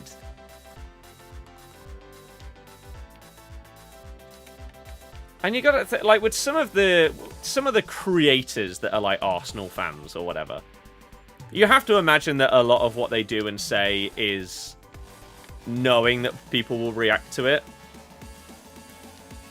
and they're doing it for like engagement and clicks and everything like that. But that same excuse can't be used when it's someone like Arteta. Arteta's not saying that Arsenal were the best team in the competition so that he can get TikTok edits made of him. I'd really hope not, anyway. Like, does he genuinely believe it? Is he trying to save face with the fans, with the players? I don't know. I don't know. Would I save my packs? Yeah, at this point. What I do when it comes to Team of the Season, I open everything that I have on the Friday at 6 o'clock, and then anything else that I earn throughout that week is opened the next Friday. One of the biggest problems you have with this game is the power curve for the promos and objective cards are different. What will I play? Oh, I'm back in Rivals, aren't I? Yeah, because I need to play 3 games of Rivals, and then I need to win 3 games in order to get my Evos done before 6. There's never a level playing field on what you do in objectives and promo and packs. I disagree. Objectives are at the same level as the lower promos in packs. You can't expect the free objective card that we get each week to be at the level of the best team of the seasons that are available in packs. I think that's a bit ludicrous. But I would also say this is the worst year to state that as your opinion as well, considering we've had like the free Maradona, the free Zidane, the free Immortal, the free Future Stars Icon, all of these kind of things. God, this gameplay's so delayed. So, I disagree. How are you? Did I see your message about doing Rude? Don't think you're going to be able to do them in time. Only got 13 days left. It depends how much you grind. If you grind the menus, you can do basically any of the big SBCs. If you do put the full amount of time into it and do like the crafting upgrades and all of these things, you can get it done. But it depends how much time and effort you have for it. You can always buy coins. Just do it that way. Offside. He probably didn't aim it at him. Chelsea fans and the owners are impatient. They are... It is a bit ridiculous, isn't it? Like, how entitled as a fan base you have to be to expect, like, success immediately under, like, every manager and stuff like that. It's kind of mad. I was talking to your mate earlier, when is it time Arsenal replace Arteta? I think if Arsenal go and buy a striker in the summer to finally fill that hole in the squad that we've all known is there for years, if they still can't get it done after going and buying, I don't know, let's just say for example's sake, an Ollie Watkins, if they go and buy him and they still can't win trophies under Arteta, then I think you will start to see murmurings of a managerial change. Now, in reality, the fact that they don't currently have... God, I hate the people that play this game. Just the general play style of most people on this game is so sweaty. It's horrible. And just unenjoyable. Go on, Gary! Because he could have just made sure that the club went and spent money on a striker. There will be some people, some weird people out there that think that Arteta has asked for a striker for years and hasn't got one, despite them spending so much money on all of these players. Choosing to sign someone like Havertz instead of going out to sign a big boy striker. After everyone saw how Havertz was at Chelsea.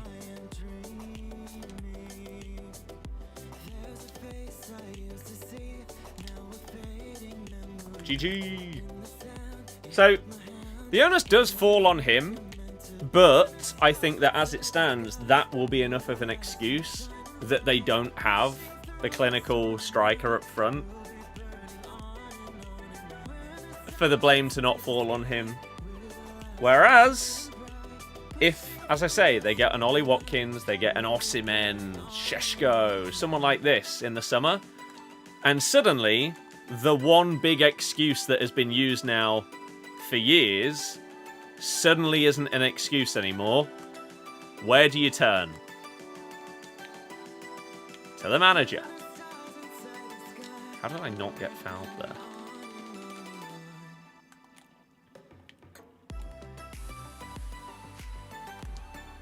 Keeper saves us. I mean, I did move him a little bit. To Gary and then Bilal.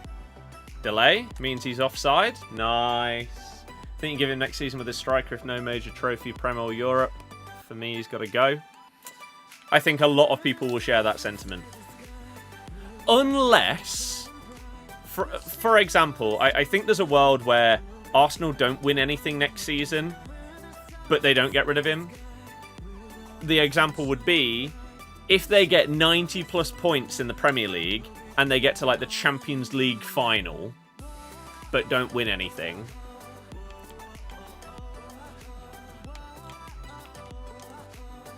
It might be a bit harsh. Like if City come back and go on another Centurions season, and that's the reason you don't win the Prem. It's not like you're going to be able to sack him and go and sign Pep. So, what can you really do at that point, other than wait for Pep to retire? He's offside. Remember a few months ago, complained about the FA Cup ball being a different ball than the Prem ball. As I say, as Callum said as well, as Klopp's years went on as Liverpool manager, he went from being this like charismatic, energetic, fresh face, and a bit of fresh air, really, in the Prem, to just being this moaner where you're just not giving credit to opposition teams, opposition players, managers. There's always a reason, there's always an excuse as to why something happened. Is that because as you do better at your club, you grow an ego, and therefore you don't like to admit that maybe you made a mistake? I don't know. Don't care if you think your team is better. Bottom line, the most important statistic is the score. Yep.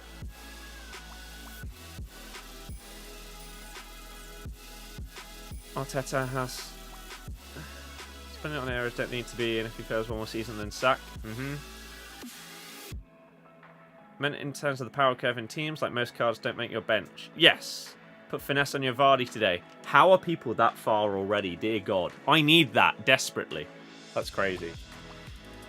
It's the bitterness from Arsenal fans is funny. They think beating Man City is an achievement more so than trying to win the league. Yeah. Arsenal... By the way, why is this person not leaving? Arsenal seem to make more out of individual games than any of the people they're playing. And I think that says a lot about... They don't have that champion or title-winning energy, right?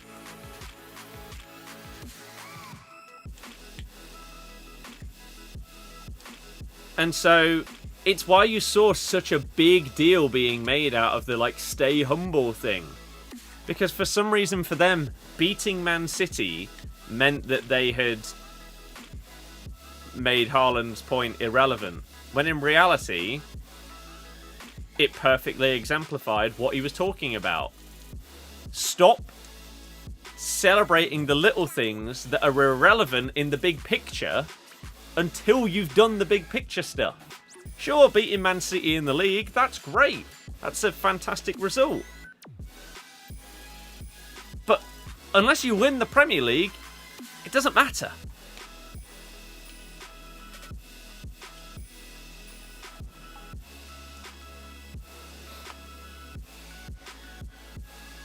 For you, Arteta's tactics this season have been terrible. Handbrake first, all the time.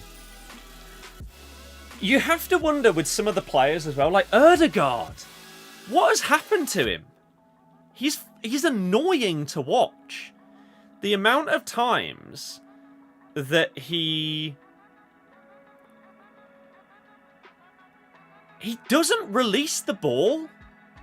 Like, he picks it up in a great area. He might even dribble past someone, and then there's a pass on, but instead he'll dribble towards the player that he could have quickly given the ball to, and then all of a sudden there's no space over there because you've taken it up by dribbling over there, or you've turned around and played it backwards instead.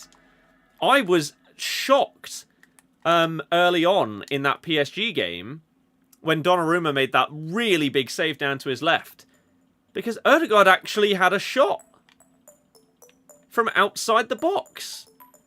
Lately, it feels like he's terrified to do it. And I know some people are saying that it's because ever since his, like, was it surgery that he had or whatever, his injury, that his ball striking just doesn't seem to be the same. But if that's the case, that's a real problem that you need to sort. You can't be playing someone in that position that is potentially scared to take a shot because it might hurt a little bit. And he's, yeah, for such a technically gifted player, good God, he's frustrating.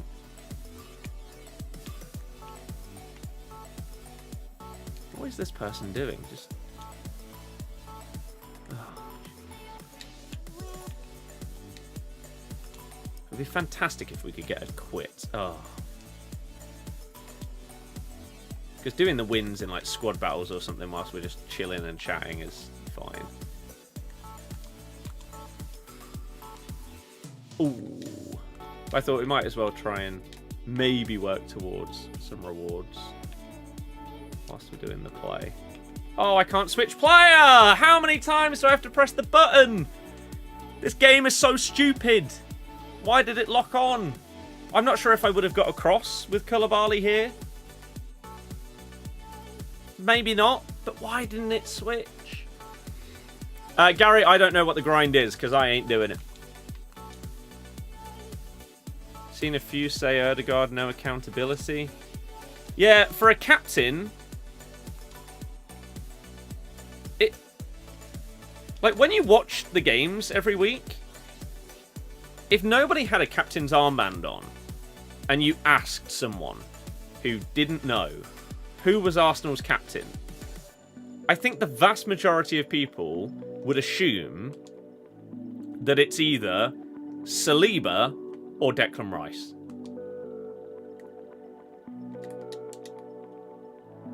Oh my god, Bilal. Whew! 1 goal in 7 semi-finals is bad. That's crazy, though. It's not just Prem, though. Every competition went out the FA Cup by poor United. Yep. And, hey, I've been saying it for years. Everyone calls Spurs the bottlers. How is that the narrative rather than Arsenal? Like, I don't think any team should have that as sort of like their tagline. But how is it Spurs over them?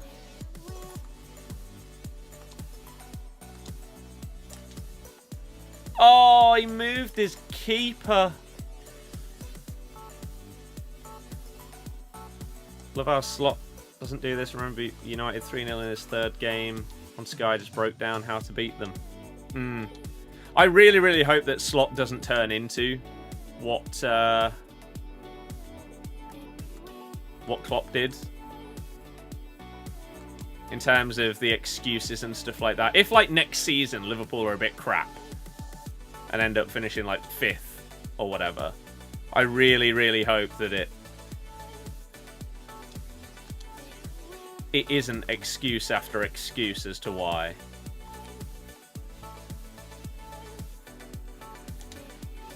No! Maybe I could have fizzed that. How long do we have? Hour and 10 minutes. To play 2 games and then win 3 games. Woo. Felt like he should have scored that. Great ball. Shame it's to our lowest rated player on the team. League 1 again. Ole ole. I don't know what that's in reference to. Is that someone that's promoted? A rival team has been relegated? I don't know. Arteta, no accountability gotten into the players. Look at Rice comments. We've had injuries too. Honestly, that was ridiculous. Saying that they had like 5 of their main players out injured. What's he talking about?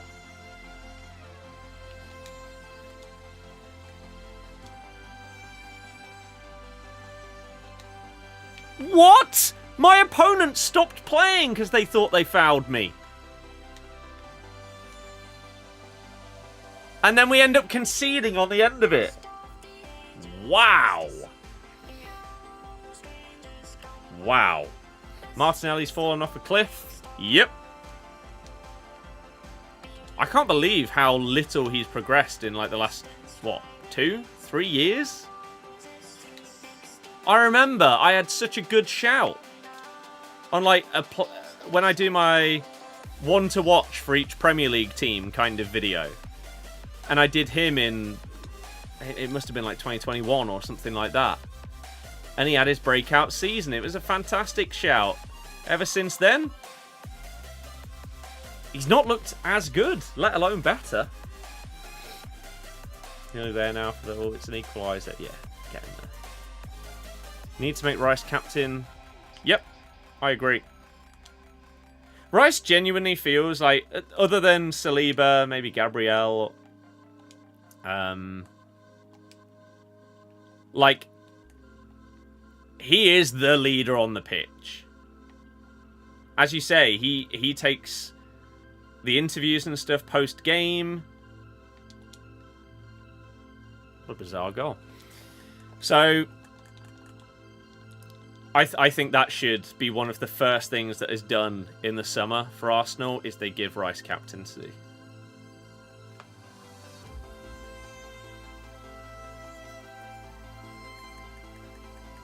Got promoted last kick of the game, last game of the season. Nice!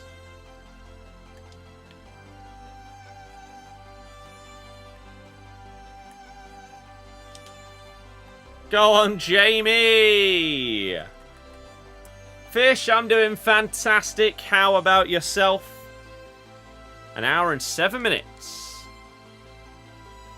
Comment you made about City, correct? Loads of centre-back injuries all over the place. Could win a cup and finish above them whilst losing 13 games and 1 win at one point. Yeah. Outrageous. I mean, they've had the Ballon d'Or winner injured for the whole season. Like you say, numerous other injuries.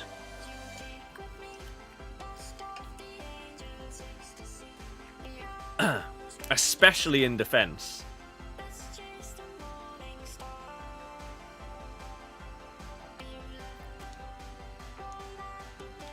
Says a lot that most people, if you ask them, like if everyone's fit for their England team, they put John Stones in alongside probably Gahey. And yet, no one seems to mention that City have been without John Stones for what feels like forever.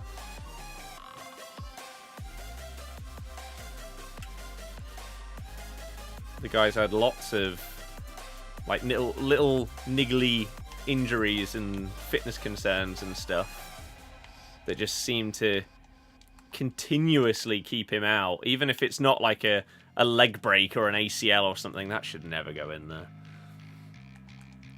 I know it's a low-driven plus, but I don't think that should have gone in. That was a bit too far out for that power.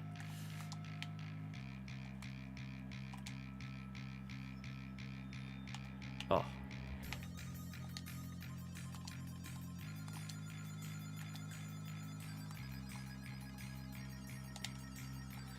Knew he'd move his keeper that way.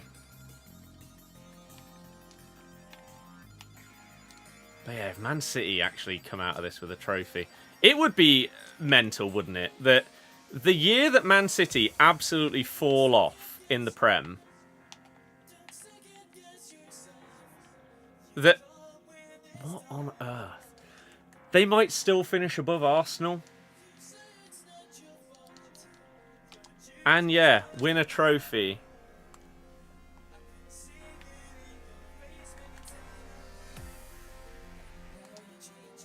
It would be pretty incredible if in the season where, again, Arsenal look like they have their best chance of properly winning something and everything like that, maybe getting to a Champions League final, maybe winning the Prem, that they don't win anything, and Spurs win their first trophy in God knows how long.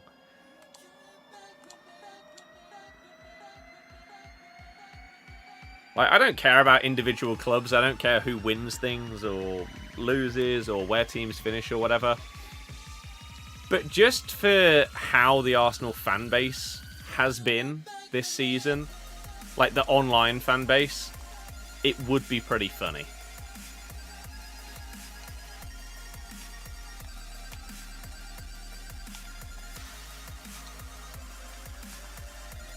Just because I feel like we've never seen the level of like cockiness or arrogance before without like any justification.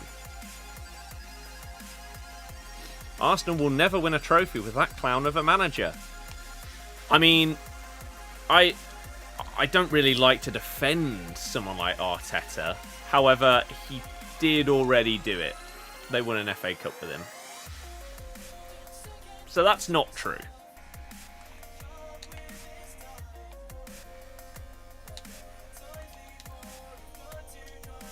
Good God.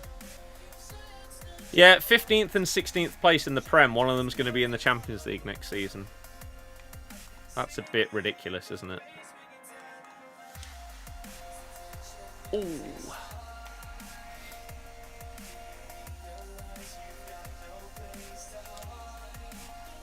Oh. No, what a save, Sells. Yet my Van der Sar couldn't save one from, like, 5 yards further out.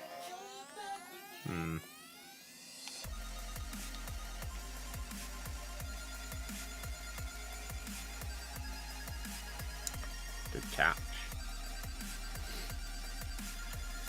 You learn... I don't know that song. However, speaking of Ed Sheeran, I did manage to get tickets to go and see him. I had completely forgot that they were going on sale today. I saw an email come in at 9:57 that tickets were going on sale at 10 AM. So quickly got in the queue on my laptop and my phone. And I've never seen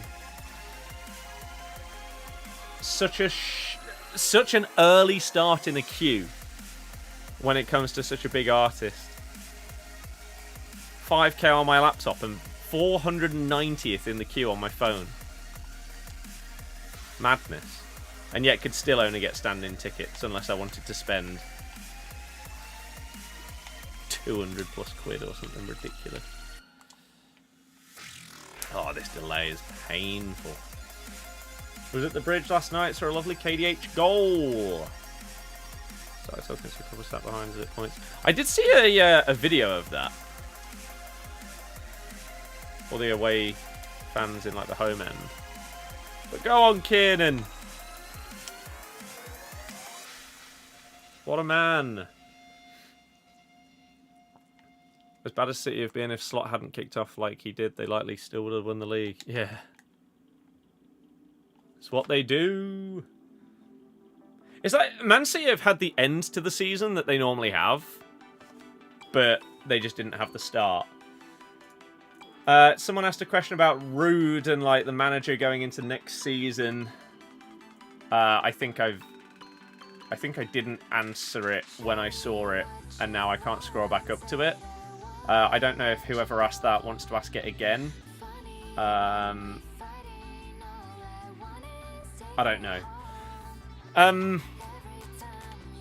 But basically, I think it was like, do I think that Rude is the guy, or do I think we'll get someone else? I honestly have no idea. I'm not sure it matters. I've answered this question, as you can expect, a lot of times. And I think once that kind of thing happens, you sort of try and... You get a shorter and shorter answer every time. And my response is now, it could be Rude if they see signs of improvement and good use of youth in the last couple of matches in the Prem. However, I don't think it really matters who our manager is next season, because you would expect to be pushing for promotion, and what would matter is, if we do go up, who the manager would be in the Prem. Does every single shot go in at this point? This is so long and boring. Think Forest will get Champions League?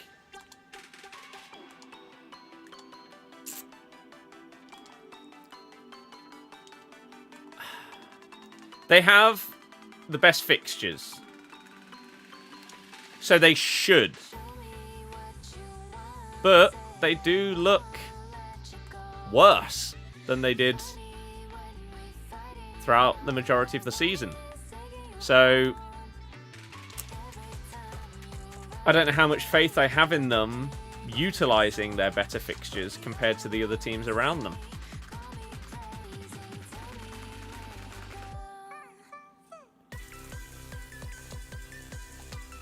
Like when we fell away from top 4 twice in a row.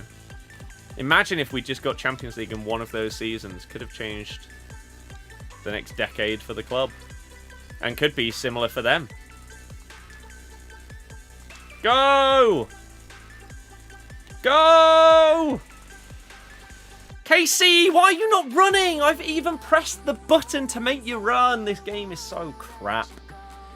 Do I agree with Wenger saying the winners of the Europa League shouldn't be allowed to qualify for the Champions League? No. And I think the only reason why that conversation is happening is because of where Man United and Spurs are in the table. If they were currently 7th and 8th, no one would give a damn. Perfect team having a worse season than Spurs would be pretty funny. You think EA should maybe change how Ultimate Team works? Why not trial out next year so you have to start again after each season? So you start Ultimate Team again from scratch. Might be a bad idea, but might be good for power curve. But then what's the point in playing if everything you do gets wiped after a month and a half? What was the point? Unless you're loving the gameplay, then why? What's the point?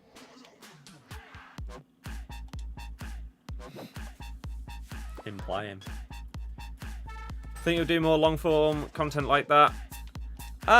Potentially, yeah. I like them. You asked why Spurs are bottlers. Leicester benefited from them coming third in a 2-horse race known as bottlers. Yep, and that is factually incorrect. So Spurs are known as bottlers because they bottled something that never happened. Yet Arsenal have bottled multiple things and aren't known as those. The main reason why Spurs are sort of called bottle jobs by most people in England is because of something that Arsenal bottled. How stupid is that? Spurs were never top of the league when we won it. Not a single time. They spent not one day top of the Premier League. Arsenal were top of the Prem that season. They beat us, the league winners, in both games. We lost 3 times that season, 1 away to Liverpool, and the other 2 were against Arsenal.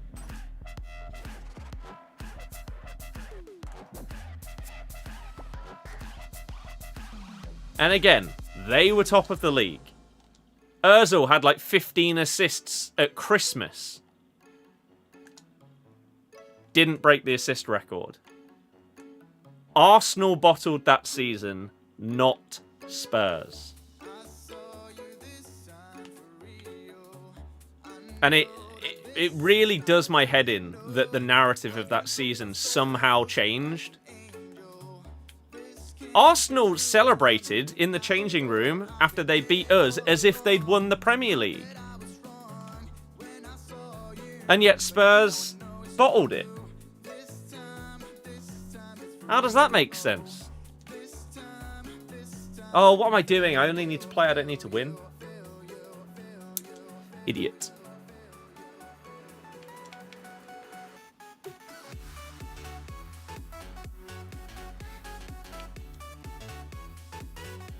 So yeah, it really frustrates me that that title went to the completely wrong team based on that season.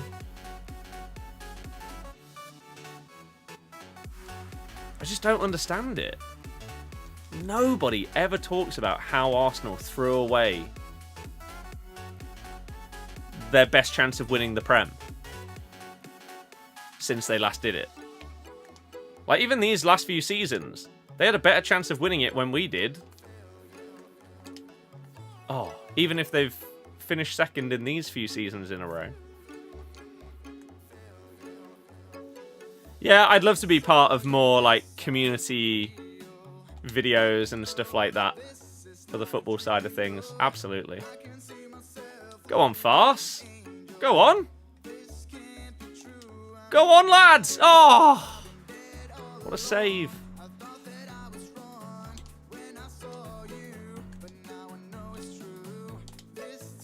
Oh. How's he put it wide? Logan, hello, how's it going? All EA has to do to fix the game is go back to the days like FIFA 17 and before that. If only it were that simple. You realise, though, if EA released FIFA 17 today, people would hate it.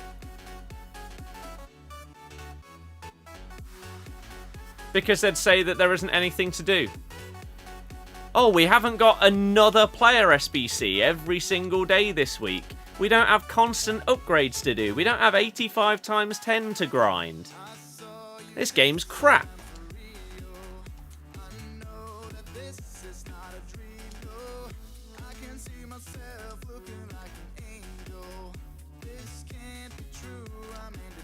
The sad truth of the matter is that nowadays, people care more about the menus being good than the gameplay.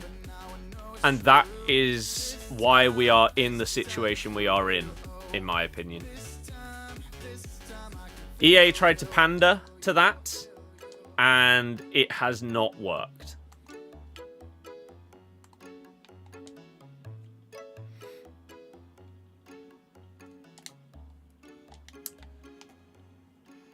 I think EA either needs to cut down the promos like one a month or start gold cards lower. I've said the same thing for years.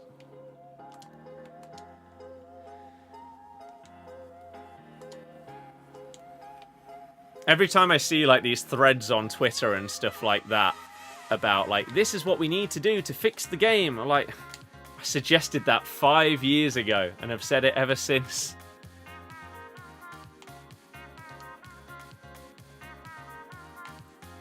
As soon as it was clear that they were going to just push promos more and more and more and more and more, you need to lower the start. Otherwise, your power curve just becomes ridiculous. And so now, ratings are irrelevant. That's been the case for a couple of years, but now even more so. The rating of a card means nothing. And that has not been clearer than when you do an Evo and it gives you like plus 12 on your rating, but the stats are absolutely garbage. But nowadays, who cares whether this new Team of the Season card that comes out today is 90 rated or 95? If they've got unbelievable playstyles, they're double 5-star, they've got the perfect rolls, they've got fantastic in-game stats, doesn't matter what their rating is. So, I don't even know if that fixes the problem. With the addition of playstyles and everything like that, the problem is, the more of these like modifiers that they add into the game to improve cards, the more people will want. So, you can start with Mbappe being the highest rated player in the game and make him an 85. But it's not going to stop people from wanting to get a 90 rated version of Mbappe a month into the game. It's not going to stop people from wanting a version of Mbappe that has Finesse Shot Plus and Rapid Plus a month into the game. The more and more of these ways to make cards better that get introduced, the more frustrating it is for people at the beginning of a new game cycle to not play with those things. Back in the day, it was different, because when it was just about the rating and the in-game stats, you could still get along with the base Mbappe for a significant amount of time. But now that you have these other things involved, like the play styles... Are you trying to get me to leave by pausing? I mean, I wasn't going to, because I need to play for the Evo. But now we might just put the controller down, to be honest, and just chat for the rest of this game. Because you can't be doing that. Yeah, if you go from this game into FC26, and I go from this 95 Vardy to only having a 75 rated version of him, I'm just waiting for him to get his first promo card, or for the first Evo to fit him. Because that's the only way that he's going to keep up with the rest of the game.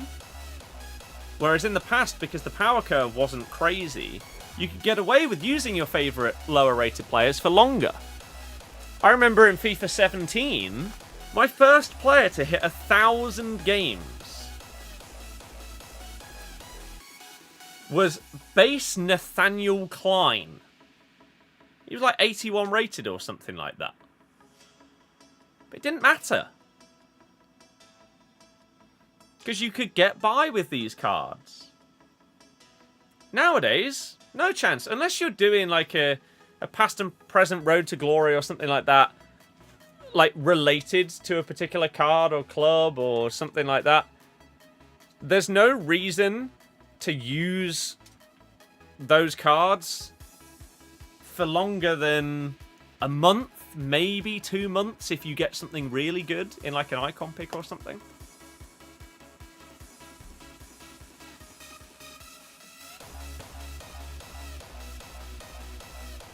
Times have changed.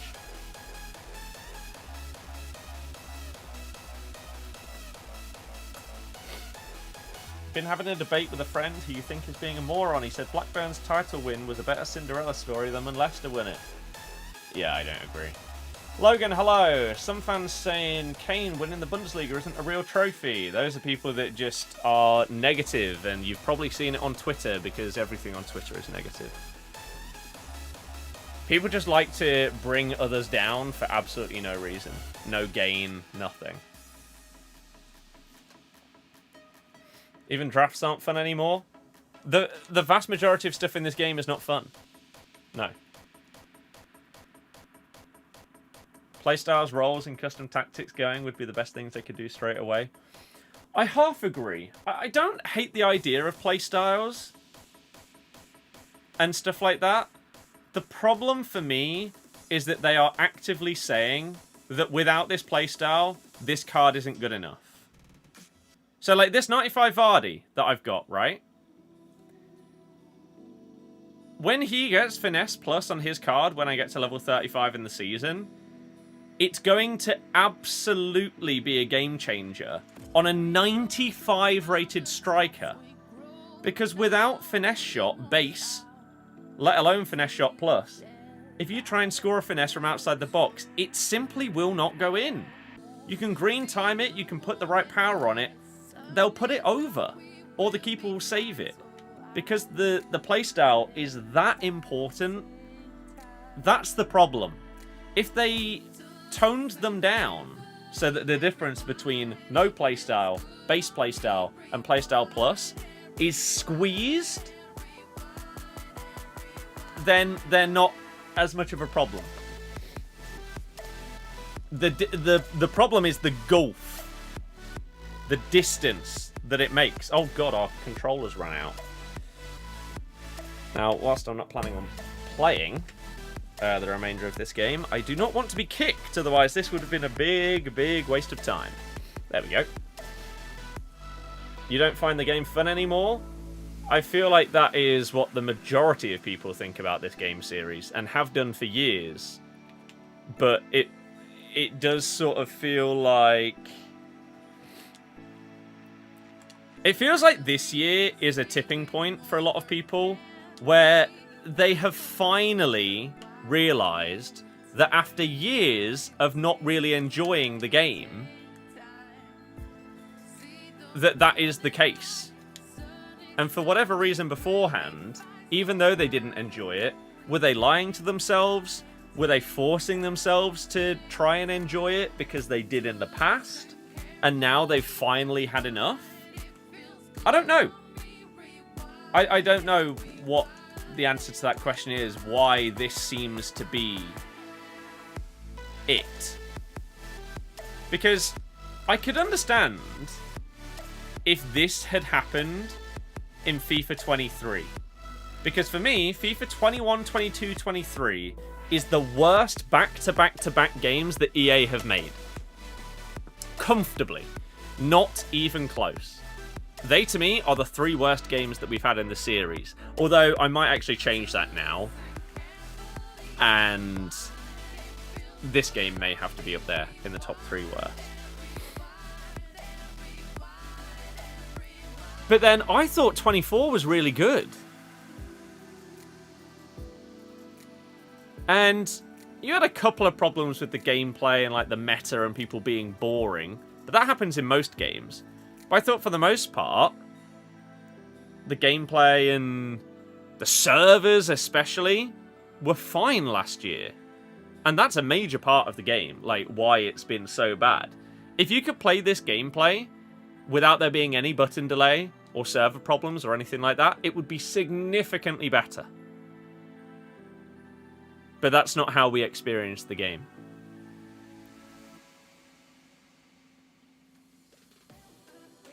Is it the fact that maybe after FIFA 23, people were so...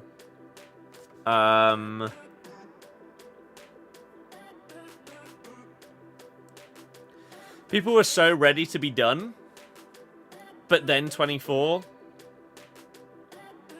sort of brought them back. But then it turns out that that was an outlier year, and now 4 out of the last 5 games are the worst that we've had in terms of the gameplay, the delay, the connection, and stuff like that. And so now this is it. They realised that we had one decent year that, again, is now just an outlier.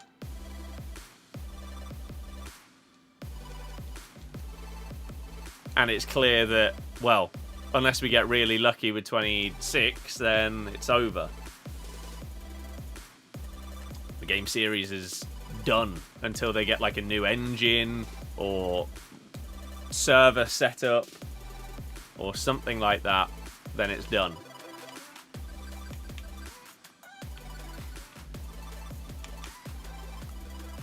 I don't know. I don't know.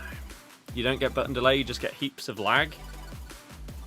I might prefer that, to be honest. Still on that weird gamer score? Yeah. I've completed a couple of games since, but I haven't downloaded any with obscure amounts that you can get yet.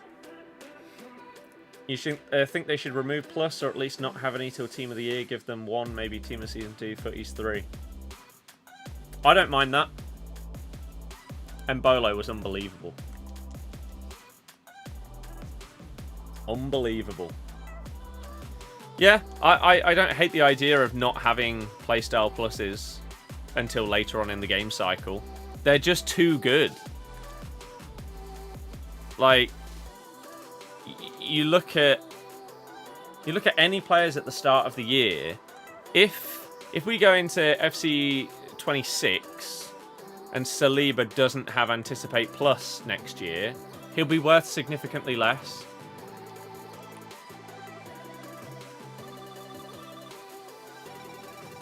God, can this game just end? All we need to do is just play it, and then we can do 3 squad battles, and then we're done. Ugh. Walking Dead has easy achievements. Doesn't matter. I'm not looking for easy achievements. I'm looking for a fix to my obscure gamer score number. Van der Sar has just dived without sticking his arms out. I feel like this card is getting worse every single week. But ref, please, just end the game. All we care about is completing the game. So that we can just get to the next part. Oh my god, he made a save.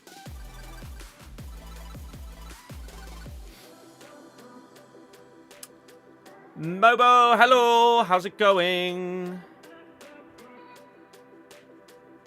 Da da da da da da da da da da da da. Oh, we kicked it like a millisecond too early. There we go. Hooray! Am I almost done with the season pass? No. I don't know how anybody is. I'm like level 15 or something.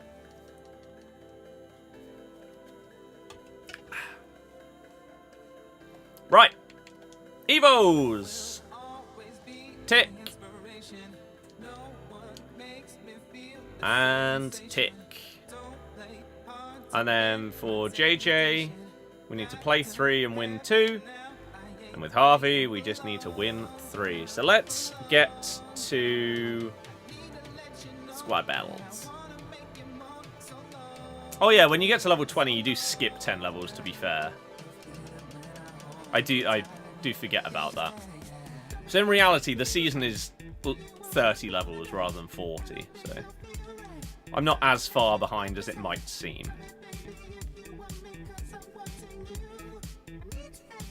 Clown to Saka because he was terrible. He's been amazing for me in the past, but yeah, just lately, for whatever reason. I tried out Team of the Season Rooley, and oh my god, I cannot believe how bad he was. But now we're experiencing the same thing with Van der Sar. Is this just how goalkeepers play against Team of the Season level cards? They just do these stupid animations where they concede something that looks like it should never go in because the card they're up against is a TOTS? Maybe. But yeah, I need to get to 36 for Jamie's Finesse Plus. Ever since you calmed down on FIFA, you play so much better. Absolutely. Like, you have people that will play champs, and in their first game, they'll get an unlucky loss, right? Happens to the best of us. There's nothing that you can do, right? You concede to someone that is worse than you, and then their goalkeeper ends up being Superman, and pulling out outrageous saves like they're Donnarumma in the Champions League. And there's just not really anything you can do about it. You end up losing 1-0. What you need to do is just be like, well, okay, that was a stupid loss, but sure, on to the next. Whereas some people, 2 hours later, will still be seething at that loss. And they'll still be annoyed by it, and it will still be affecting them.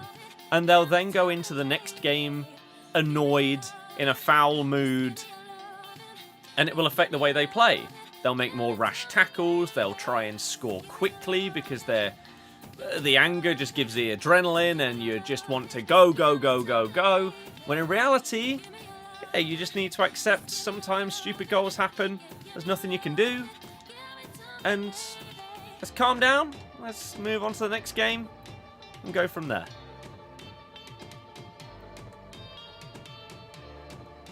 It is always, like, people have asked my advice when it comes to champs for years at this point.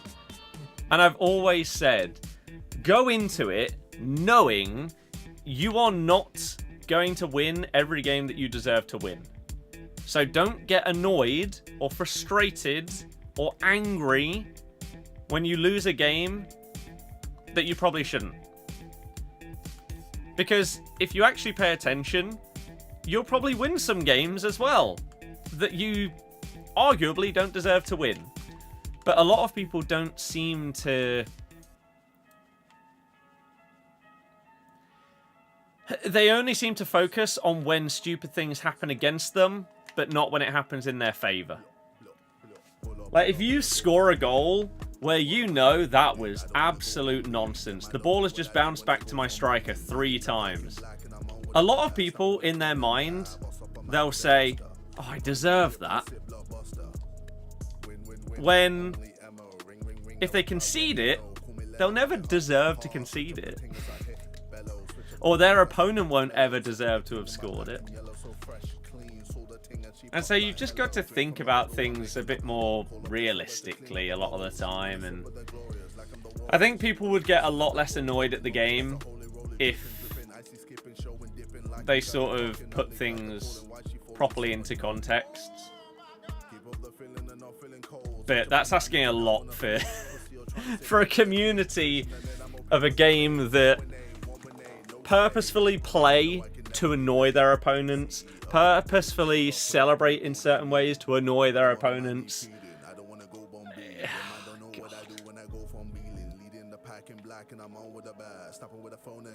You can't expect those kind of people to then be logical in other ways, can you?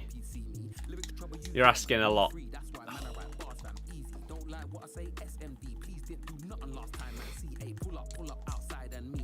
The next game that I am working on in terms of achievements is Planet Zoo.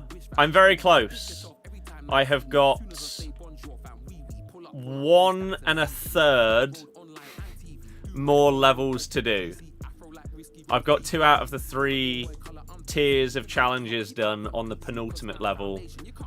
And that one shouldn't take long to finish off. Like, I imagine maybe an hour or so.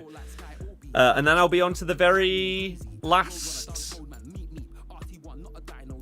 challenge or scenario. And then Planet Zoo can be ticked off the list. I'm getting there. We've been productive with it. Flying through a few. It's fully done Phantom Menace and Attack of the Clones. As in, like, Skywalker Saga. That is pretty sick. Oh, I actually need to buy something on the Switch shop. Like, very, very soon. Because it is currently on offer or sale. And I have a gift card, which means that it will only cost me about £1.75. So, whilst this game is going on, wow, what a goal, whoever that was. I might as well do this. Declan Rice, team of the season. Right, my Nintendo. You want the Spider-Man game to come to Xbox? Spider-Man is one of those that is on my list. It's on my list. And I will be playing through it. How do I redeem a code on the Nintendo website?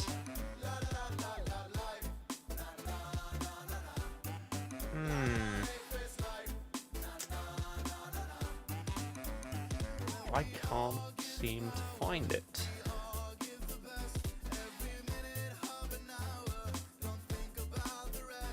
Do I have to do it on the console?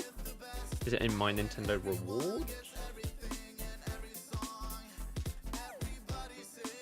Nope.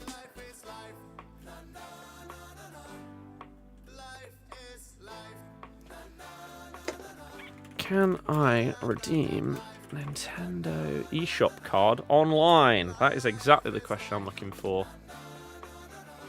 Yes, on the official Nintendo website. Go to ec.nintendo.com. Okay, I can do that. The page you requested is not available. Oh, good. Using a browser.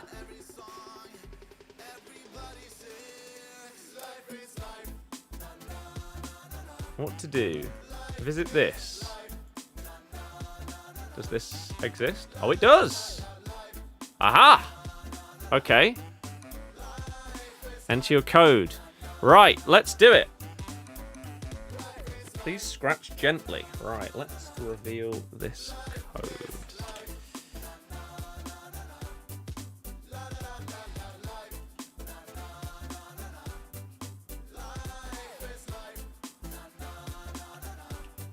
I'm scratching gently.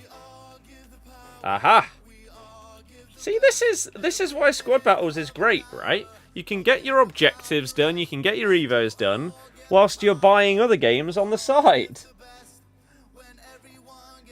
Now, is that a number or a letter? Who knows? Let's find out. RS.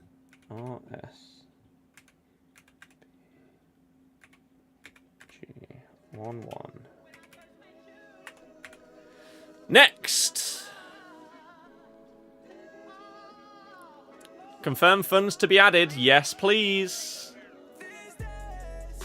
15 quid. Fund addition complete.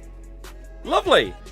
Because I want to buy Roller Coaster Tycoon Classic on my Switch. And it's currently £16.86. Which means I can now buy it for £1.86. Thanks to that code. So that is lovely. Thoughts on Run the Foot Markets video about FIFA? Which one? He's done a lot. He has done a lot, including multiple lately around like the death of the game and stuff like that. A lot of rant videos, which always just bore me. I don't know how many of them he's done this year. Right, £1.86.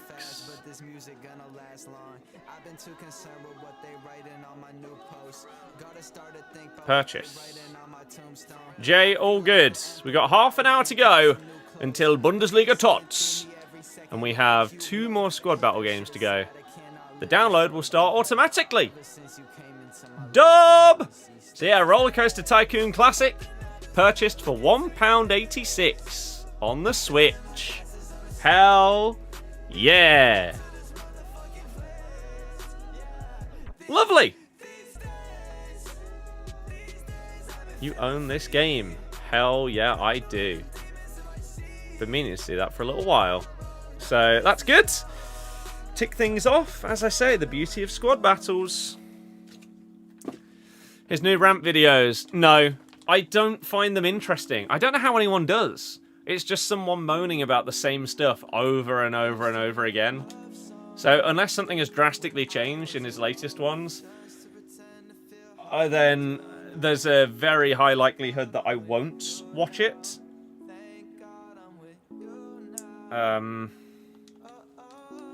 Yeah. They just don't interest me, because I don't know what else he can say that he hasn't already said. Black Ops 6 doesn't hit the same for you anymore, like you enjoyed playing it at first, but now you don't. It depends if your wants and needs from the game have changed, I guess, really.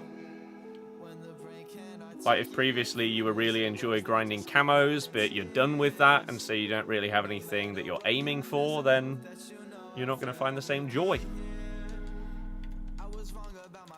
Right, come on. You were doing the camo grind, having tons of fun, now it feels boring. Have you finished it? This week, everyone's made them vids, it seems, ranting about Team of the Season. Because the game has not been interesting for most people, so instead of putting out other content, they just put out a rant video, because they know it will probably get good views. Pretty much. Oh, Bilal, nearly. I need to make sure I do win. Can't just put the controller down. So we need to win for Harvey's one, which expires in 25 minutes. Just love jumping on, having a few games with mates. Now it's just like meh, even zombies got boring after round 20. I feel like that was often the case with zombies, though. Like even back in the day. Later rounds of zombies were always a bit repetitive. Like I remember on World at War,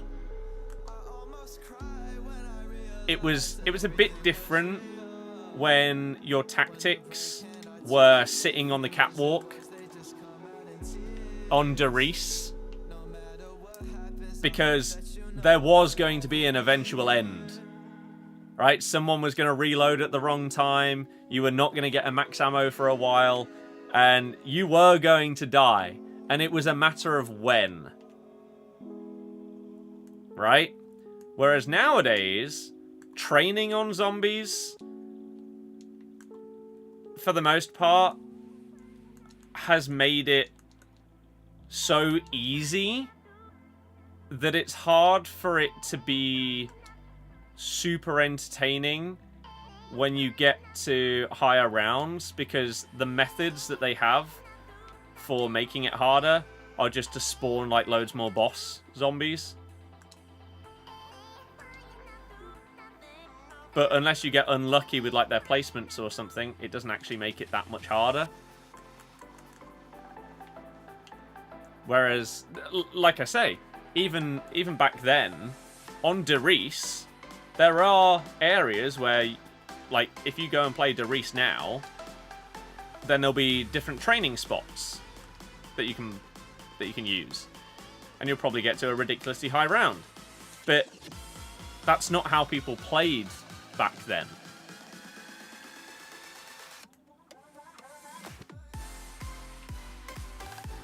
It was finding the best corridor or corner or something like that, and you were trying to hold out for as long as you could. Or maybe you each had a different section of the map that you were trying to hold down.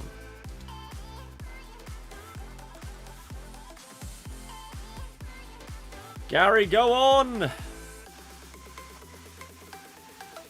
You were on the auto shotty and still are. Fair enough. Map's too open on Zombs.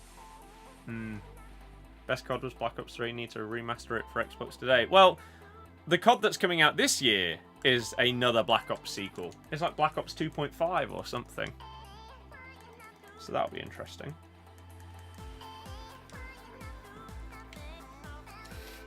And again, it'll be on Game Pass, so I will absolutely be checking it out.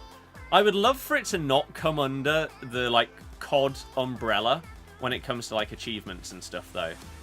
So I could, like, try and 100% it without having to go and try and play it. Like, I don't even know if Modern Warfare 3 Zombies is playable in order for me to try and get the remaining achievements on that. I don't know. Why am I still scoring? I'm just wasting time. But on my list of games to play, I recently went back and had a look at some of the older games that I played a lot of, but I didn't get all the achievements from. So I looked at Halo Reach. Unfortunately, the servers for Halo Reach don't exist anymore. If you want to play Reach multiplayer, you play it on Master Chief Collection. You can't go back onto the OG Reach. So I'll never be able to 100% that in terms of achievements, which is sad. Black Ops 1 would be possible. There are still like some zombies achievements that I didn't get, which I'm surprised about because I swear I did like all of the Easter eggs and stuff. But maybe I just didn't do some of the other side achievements as part of them.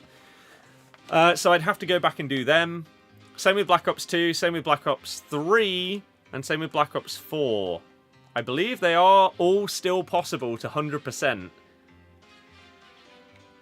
Because I think one of them, or maybe two, have discontinued achievements, but I already have them.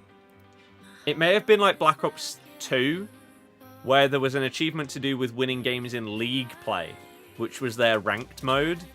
I did that at the time, so I could do the others. They're on my list.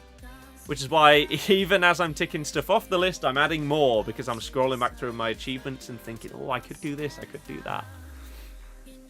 We'll eventually get there one day. We'll have ticked them off.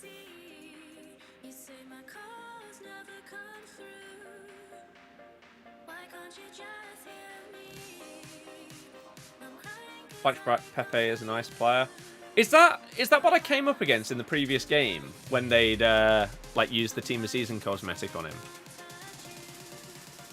I didn't even know that card existed. Jetpack, Cracker Shotgun. Black Ops 3 was the best jetpack COD that they did, 100%. I thought it was amazing, Black Ops 3. Which is why when FIFA 16 sucked, even though it was the year that we won the Premier League, I hated the game. The gameplay was just dreadful, so I stopped playing it and started streaming COD instead, because Black Ops 3 was just amazing. It was really, really good. Thoroughly enjoyed. Oh, come on, ref. Just end the game early, please. We've got this and then one more to go until Bundesliga Team of the Season. We are so close. So actually, I'm just going to very quickly check if there's anything I need to reply to.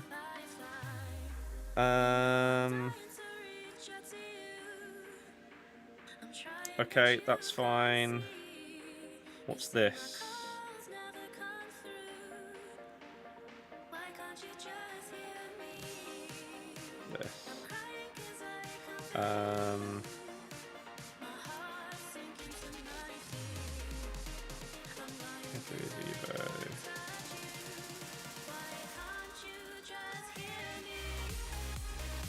Cool. he was also...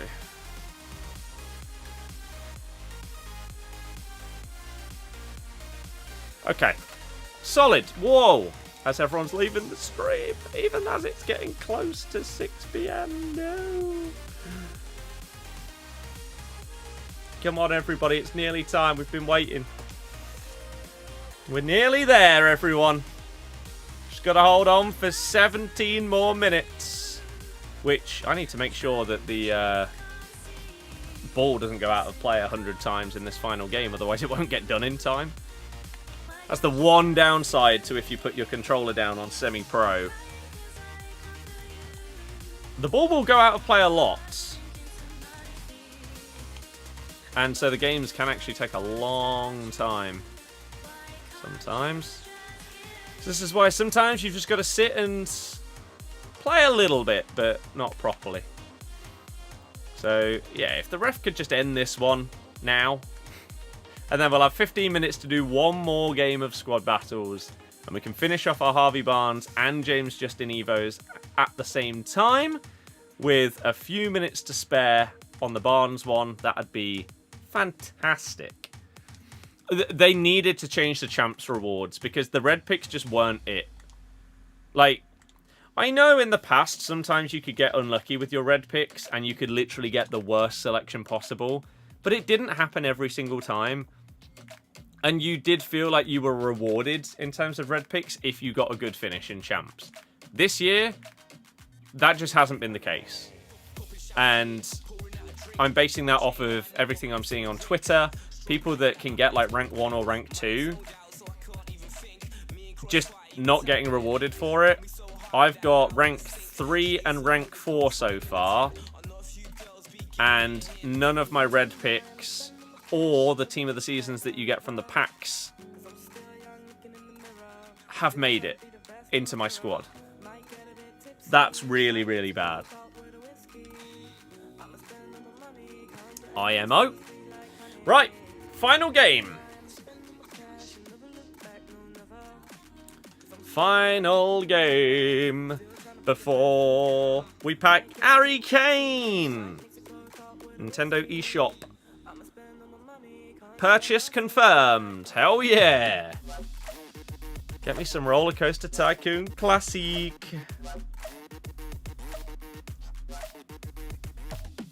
And yeah, I'm glad I've finally used something that I got for either like Christmas or my birthday in that Nintendo thing. Good. You know what? Whilst this game starts, actually, let me get my Switch and see if it's got any charge to start downloading the game.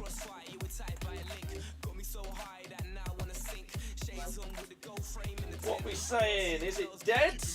Probably. Of course it is. Get that bad boy on charge. And we can get some Roller Coaster Tycoon action on the go later tonight. That'll be pretty fun. Couple more minutes till you get that Svanberg highlights fella. You know what? Let me score like 2 goals or 3, and then we'll look through all of the players that are coming out. So at least we have something to care about, and hopefully some people will stay in the stream whilst we do that.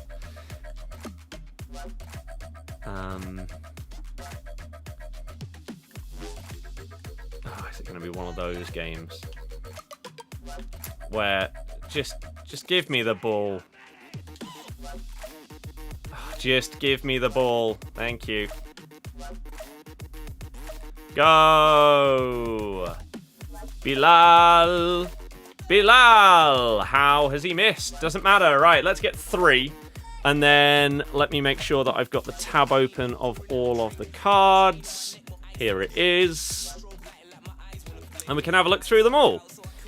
So let's quickly get another goal or 2.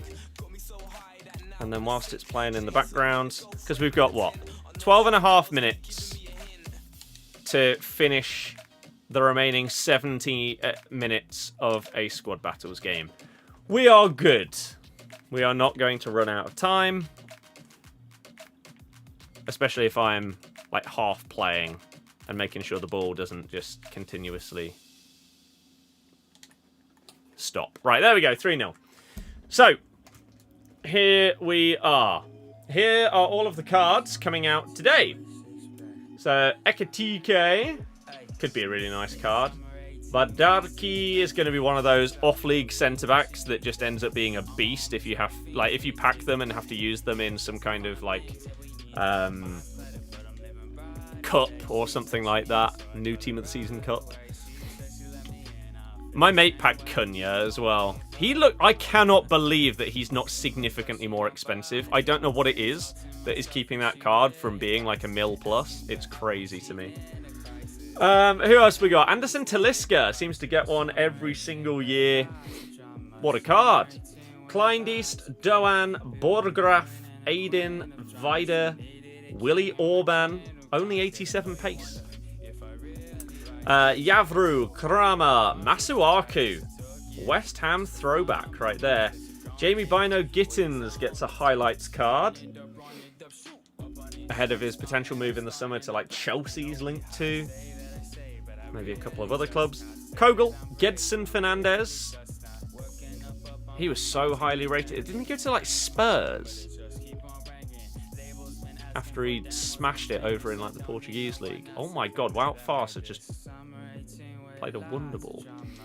And then we've got Banza, and then behind the camera, yeah, that's Svanberg that you mentioned. Amiri, and then Amora. If we go up, we got Guerassi with the shades. Berenstein and Boole are the ones behind the camera. Hincapie, Marta Cazala, Fred. What a card. Grimaldo, of course. Urza, Prasny. That's where Visca gets Team of the Season every year. Yeah. Kimmich has been amazing. Pop, Rafa seems to have got one for like the last 7 years straight. Schlotterbeck is going to be amazing. His was it a Dream Chasers or something? Some UEFA card was amazing. Schick, Upamecano could be a beast. Okay. Simon. Yeah, Visca. There was a Visca card that I used a few years ago. I think I did a review on it. It was unbelievable. Because he's really small as well. I swear he's like 5'7". And so his dribbling feels amazing. Zentner, Alphonso Davies, Freigang. And then let's go back up on this side. For the top row, we've got Harder. Going to be a crazy, crazy card. 4 playstyle plus as well. Whew. Huth. Musiala. This card, I feel like, should potentially be a tiny bit better than this, but it's fine. Same with Elise. He's been unreal this season. But still, 96. Davinson Sanchez has a card the same rating as Elise. That feels ridiculous. Dusan Tadic still smashing it everywhere other than the Premier League. Florian Wirtz. Harry Kane, who looks like a joke. Osimhen. And Jonathan Tah, who I don't really quite understand how he has got the 97 rated defender card out of everyone this season, but yeah, fair enough. How can you buy a code for FC25 for PlayStation Digital? I would go to CD Keys. That is probably where you're going to find it cheapest, I would imagine. Normally is. Right. Okay, nearly done with this final Squad Battles game. And then it is time for Bundesliga Team of the Season. Quite a few good free evos under rewards. 5 playstyles and rolls. Yeah. So, I'm looking forward to this today. Hoping that they've slightly upped pack weight. Can't believe Davies has a card. Played 17 games in all comps this season. Hey, it doesn't matter. When you're a big name, EA like to give you cards. It's as simple as that. Which is sad that that's how it works. The guys that will sell packs will get put into teams and promos, even if they don't deserve to. But hey-ho, we've got 7 minutes to go. So we will quickly finish up this last SB game. And then we'll be ready to open up some packs and rip it for the Bundesliga. Jack, hello! Avi Barnes! Has there ever been standout left-back / wing-backs in the Bundesliga, though, barring Grimaldo? You can't think of much. Oh, like this season? Bundesliga is the league out of the top 5 that I watch the least. Like, Serie A is second behind Prem. La Liga, 3rd. Liga 4th. And then Bundesliga 5th. It just feels like it doesn't seem to be on TV as much. So, it's harder for me to judge it. It feels like I'm more likely to see 15th v 12th in the Serie A than I am seeing 5th v 6th in the Bundesliga on TV. So, just don't see as much.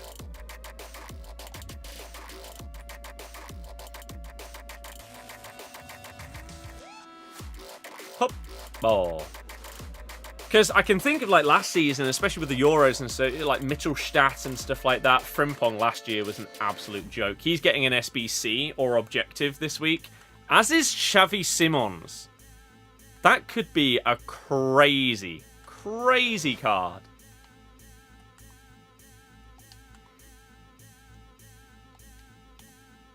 But yeah, you don't really hear too much about, like, Bundesliga defenders, really, in general. You don't hear too much about.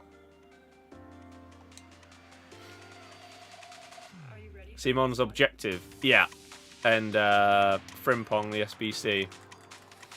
Right, okay. Come on, then. Just end this game, ref. End it off so that we can get into the store ready to open up our packs. I'm ready. Blow the whistle. ESPN has the broadcasting right. Yeah, La Liga is basically just like not on TV here, other than on a specific channel that you have to individually pay for called like Premier Sports. So the times that I watch La Liga is when you can watch it on like Bet365. But yeah, it's just not on TV really at all. Which is sad. Because I like watching different leagues. But here we go. Harvey Barnes. Done. For the past and present. Yeah, ITV4, they sometimes have matches, which is nice. Especially when they happen to, like, obtain a Classico. That's really, really sick. But yeah, they just don't get as much as you would like. Right, just an FYI for anyone watching. This Evo, Dribbling in the Shadows, this expires in 3 minutes' time. So if you were thinking of putting someone into it, and or, I assume, the one that you also got... Oh, these Team of the Season cosmetics also expire. So if you want to do these, be quick about it. Okay? Be quick. I'm assuming that the one that you also got from getting like 11 wins or whatever it was in Champs, maybe that also expires today, if the normal one does. So if you got that free version, make sure you also check that out as well. There's also another one that expires today that is... Oh, I've just finished it on JJ. It's like Mensch. Just a Mensch or something like that. I can't remember what it's called. But it's for a left back. That also expires in 2 minutes' time.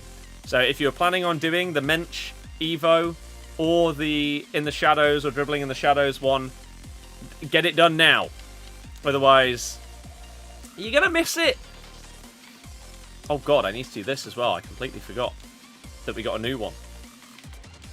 It always throws me that the new one comes out on a Thursday rather than the Friday with the new team of the season. Just feels wrong. Eriksen winning the Europa final. Oh, that would be a killer. And of course the game freezes. Please tell me that it actually submitted that SBC and we're not going to miss it by a minute. That would suck. That'd really, really suck.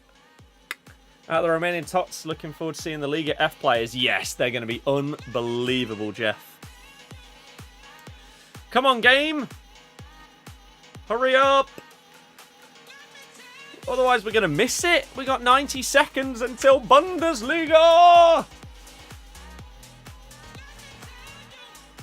Ooh, new food menu at lane 7. New food menu launches today. Pizzas, hot dogs, nachos. Oh my god. Gonna have to have a look. Of course we'll have a look. Right. Did it work?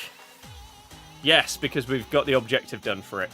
Chappie, hello, welcome to the Bundesliga team of the season. Oh, we are so close to getting those 10 levels skipped. Second Conference League or 296 cards. Yeah, fair enough. Oh, look at this. Couple more packs to open right now. So how much is it for a pizza? 9 quid. Hot dog, 9.50. How do you not have... At somewhere where you're serving like pizza, hot dogs, nachos, how do you not just serve chips? Come on, man. Poor. Right, here we go, everybody. It is 6 o'clock. Bundesliga team of the season has arrived. Let's see anything and everything that they have released today. If you are new, my name is Scott. Hopefully you enjoy the stream. And I will show you everything that has just released. And then we're going to open up some packs as well.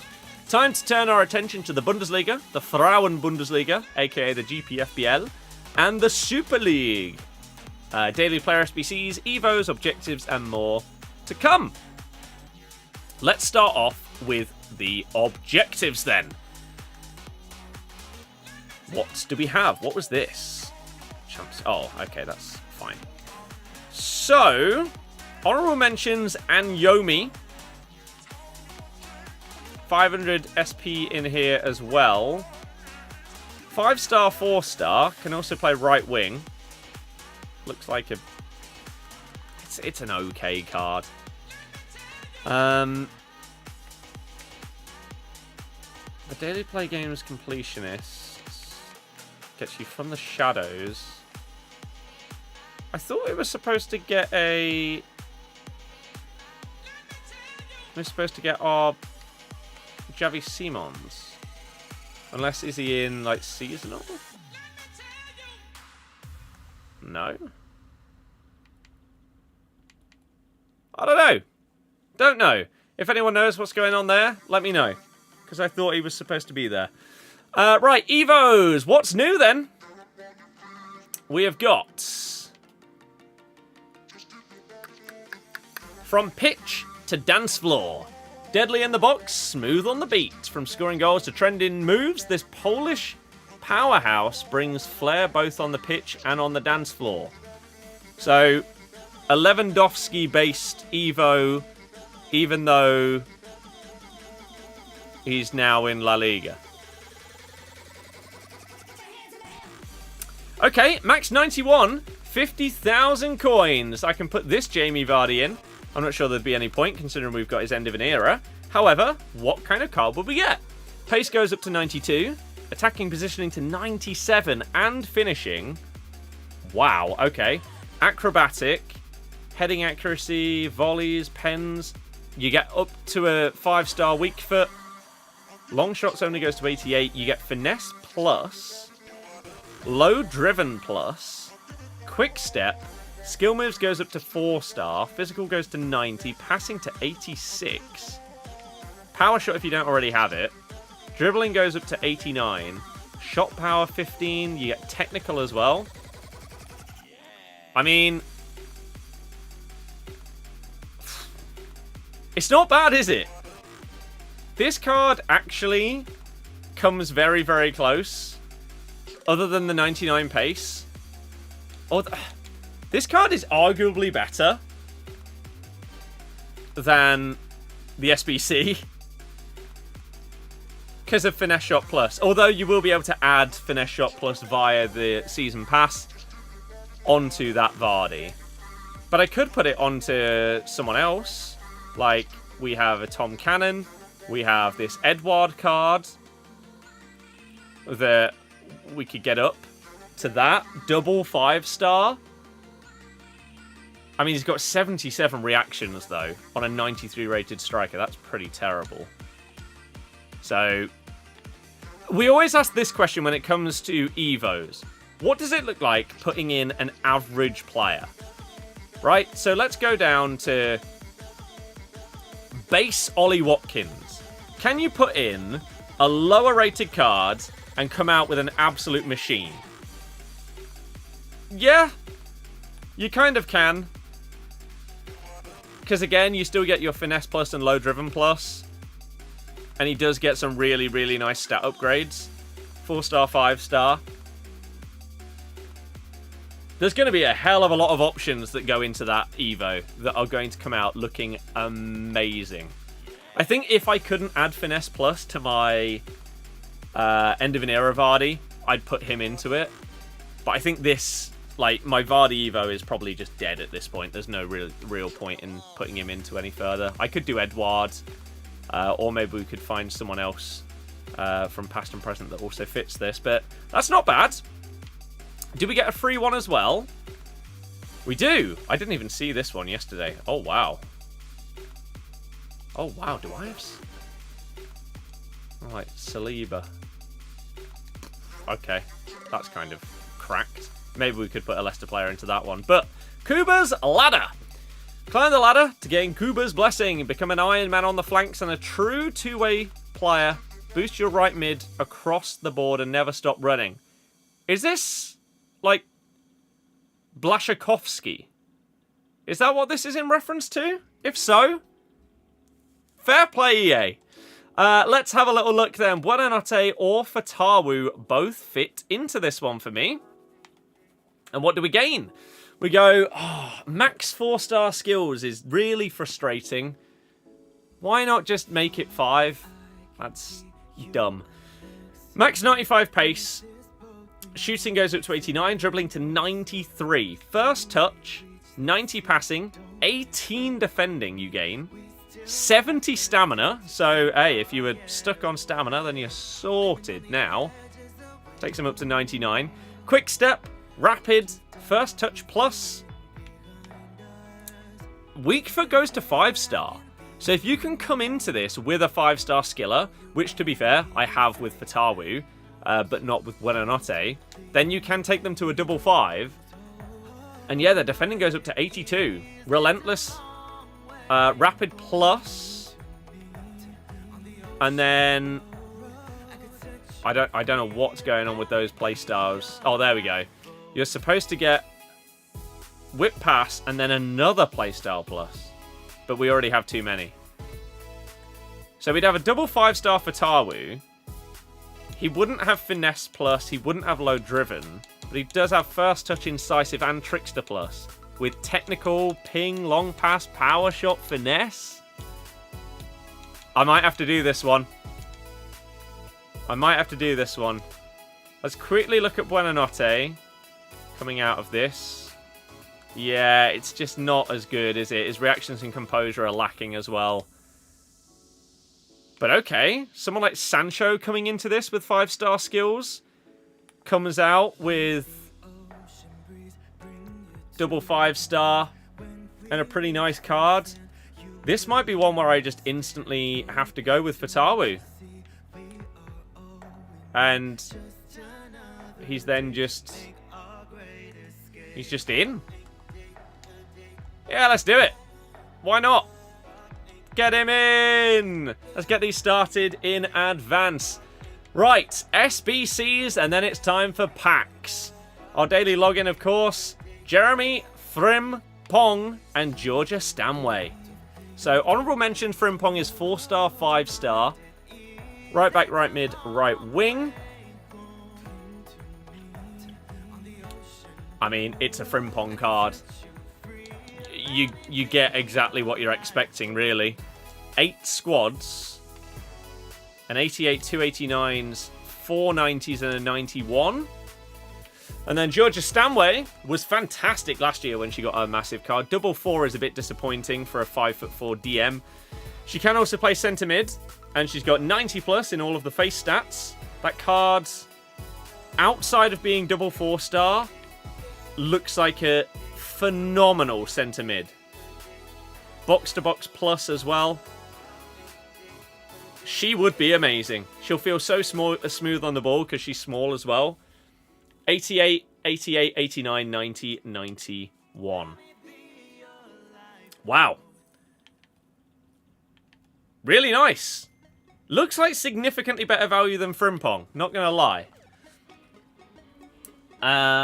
Celtic past and present. Massively boosted with that card. Which? Compare Stanway to a fantasy last year. Oh, was it a fantasy card? Stanway. Fantasy FC. 93 rated. Frimpong played for Celtic. Didn't know that. Yeah. Yes, that was the card. And that was also double 4-star. It was amazing, though. It was really, really good. So, that might be a complete right there. Not going to lie. Okay. The card was discard. Not when it came out.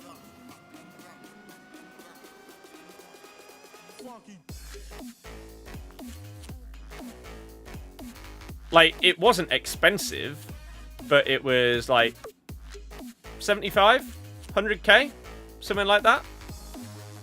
When she first came out, she was 50k. Then she clearly got some upgrades, went up to like 100k, and stayed at above 50k until Team of the Season, where she herself got a Team of the Season that was also ridiculously good.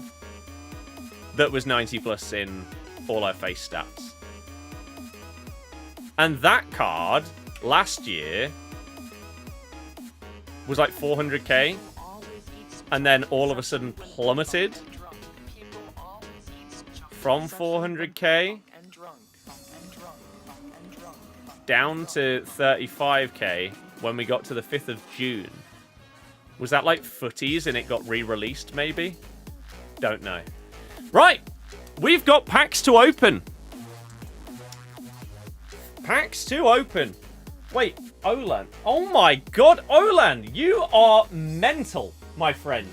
Thank you so, so much for the generosity. You're going to be #1 gifter on the channel in the space of like a month. You're just going to take it. This is outrageous. Thank you so, so much for, what is that? 10 gifted. Holy crap. That is outrageously generous. Thank you so, so much for helping support me, the channel, everything. You're insane. And I tell you what, if you are one of the people that watches on Twitch and you have somehow dodged a sub this week with Olan gifting, you got to consider yourself outrageously unlucky. Because this is crazy. Holy crap, man. As I say, it's... Ugh, not this again. It's absolutely huge. And I cannot explain my gratitude enough. Give him VIP if it does anything. I don't know exactly how to do it. I could, but I don't know how. For those watching on YouTube, thank you. If you have hit the thumbs up, I really, really hope that you enjoy the stream. Anyone watching on TikTok? I don't think there is. I think TikTok's having one of those days where it just doesn't get pushed. So there's like one person. But hey, if you are one of those 1 or 2 people on TikTok, I hope you're having a good day. We are also streaming on Twitch and YouTube. We get one! Our first Bundesliga. And or a Frauen Bundesliga or Turkish League TOTS is Amiri. 93 rated. Centre mid. Is it not just /VIP? I have no idea. I thought there was only like a certain amount of people that you could give it to. Or maybe that's like the first thing. I don't know. Anyone donating is a legend. They are, including you. Even if it's a Twitch Prime sub, it makes a difference to me. It really, really does. Especially when it comes to like having to buy more stuff to create more content, whether it's points or coins or a Switch 2 so that I can stream some Switch 2 stuff. The next FIFA, all of these things, they are outlays. And so people being generous and subbing and stuff like that all gets funneled into helping continue doing what we're doing. Double 4-star on Amiri lets him down a bit. Centre mid or Cam. It's like a worse version of Stanway, really. Can he play Cam? He can. I mean, these are amazing playstars for a Cam. Really, really good. He has the long shots and curve as well. It's just a shame he doesn't have a 5-star weak foot. Otherwise, that would be a very, very good Cam card. What is going on with the lag here? Packed Hincapie and Talisca. Nice. How does your sub affect me when you've not given me any money? Do you get like a cut of the sub or something? A Twitch Prime sub is exactly the same as a normal sub. It's just Amazon pay for it instead of you. So there is absolutely no difference between you joining with a Prime sub or, I don't know, Taz, if theirs isn't a Prime sub joining normally, as an example. It's just you get a free one each month. But I would still get paid exactly the same either way. Let's hope that this this pack opening is not going to be we get something at the start and then that's it. that would be sad. I really hope not. But here's hoping we can just get a couple of cards. And then if there's something really, really good that I want to do a video on, then I can record that later on. Because we are doing some golf later today. But I am also looking for any cards that I potentially want to record on. Is an L-shaped gaming table better than a standard desk? I don't think so. Especially when you're looking into the future and there might be a world where it won't be staying in the same position. You got to think about that as well.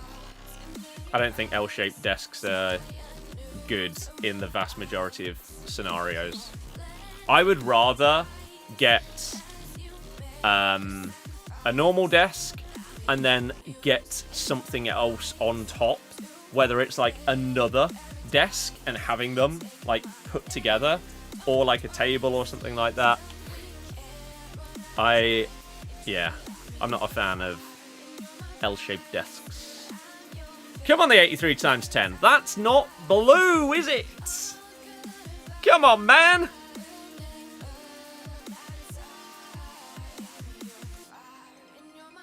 That is, though. Well, blue and purple. 4-star, 5-star on Banza. This is a card that you are going to be seeing a lot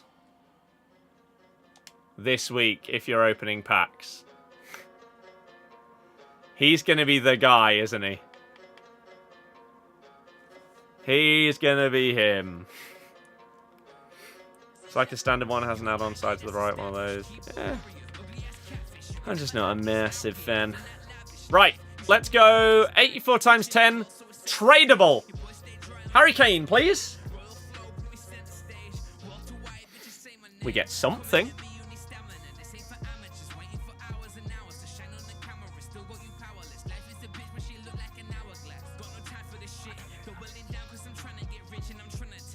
Doan! Okay. Tradable. It's fine. I think Banz was in Liga NOS last year. Yeah, it did say he was on loan. This card's 5-star, 4-star. Can play right wing, cam, or striker. Not awful. We probably won't be able to sell any of those cards because gold cards just don't sell right now. Doesn't seem to matter what they are. We did have an 82x20 sat here. Give me a blue. That's not a blue. I don't know who the best highlights card is either that you can hope for as a dangler. His dribbling with the skills and the technical plus, yeah. Ridiculous. Oh, it's not great. It's not great. I don't know if I had like one 87 double or something like... Yeah, I have an 87 double sat in here.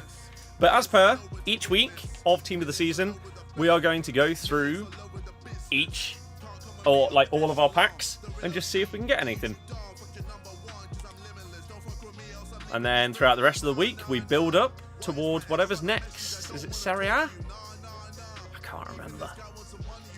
But we've got some decent packs here, so hopefully we can get a couple more blue cards. The dream would be to get something good enough that I want to do a video on it. But I'm not expecting that to be the case because it's just pretty unlikely, isn't it? We've got 4 of these 83x5s. K Doggy Dog. Lovely for fodder. Of course, he's an untradeable dupe.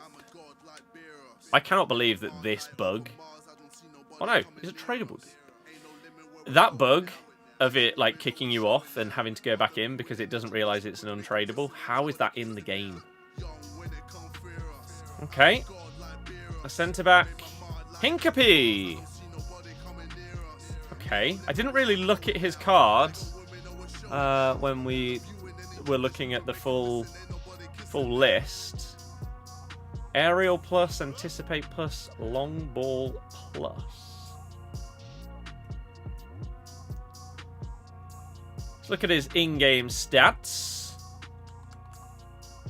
3-star, 4-star, 6 foot. Can also play left back once again. Passing's fine, dribbling's fine. Defending. I mean, he fits centre back much better than a full back, doesn't he? Good play styles. Great rolls. I'm assuming though, just because it's not the biggest one with 4 playstyle pluses, he's going to be ridiculously cheap, even though that card is probably an absolute tank at the back. 2 more 835s. Can we get another blue in either of these? Not in the first one. We get 5 83s. That's fine. Bring me straight back down to earth. And the last one of those, no blue. Is it 5 83s again? Surely not. Not quite. It's not crazy though, is it? Packed Theo for the first time this year. A bit late. Hey, he can still probably go into a mental Evo.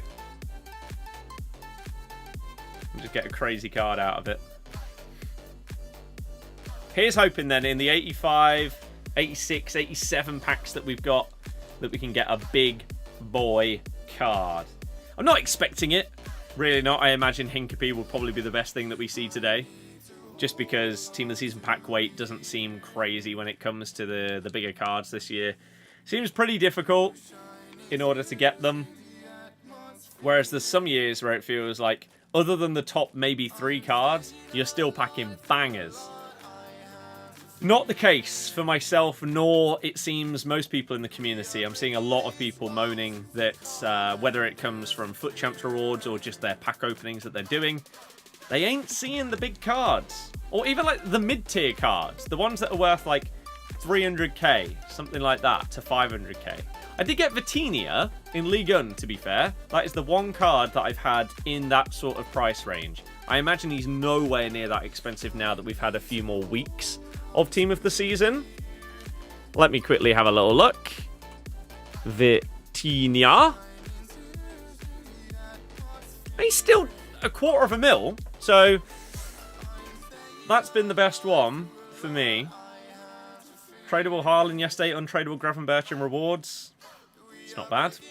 Got Gravenberch tradable yesterday, 650k. Wow. Rival rewards paying out for people, apparently. Weight is rough out here. Yeah. Vitinha and Red Beereth, only decent ones. That Beereth card is really good. Really good. I've used him in a couple of videos now. He's a monster. The kind of card that in the past, when you didn't get this bonus Team of the Season chemistry, would just not really be worth existing. Because you're just not going to get the chem. But now we can just slot in. Going to put finesse on him. Oh, yeah. Hell yeah. Reckon the whole women's TOTS team will be buyable for about 400k. We'll have to look at some of the prices once I've got done with my packs. But the women's cards are 99% of the time in like any promo. The women's cards are underpriced.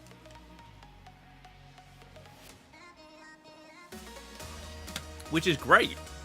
Because it means you can get some ridiculously good players for not much in terms of coins. Not much at all.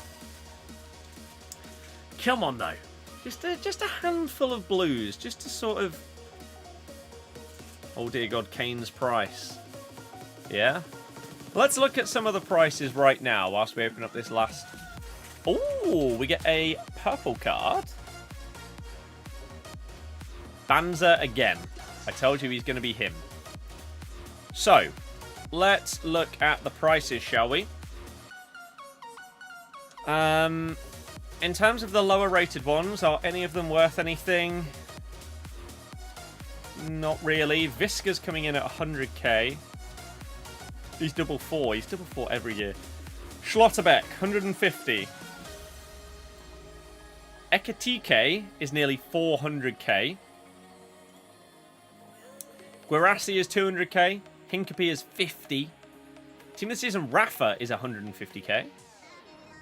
Fred, nearly 300. Grimaldo is only 200. Upamecano is 750,000. Berenstein from the women's team is 600k. So there's the first one with big value.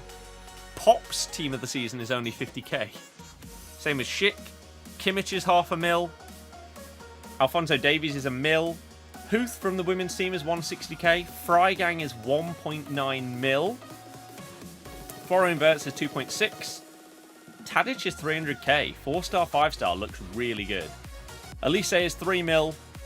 Davinson Sanchez 350k. Musial is 1.8. Osimhen is 2. Jonathan Tah is 2.5 mil.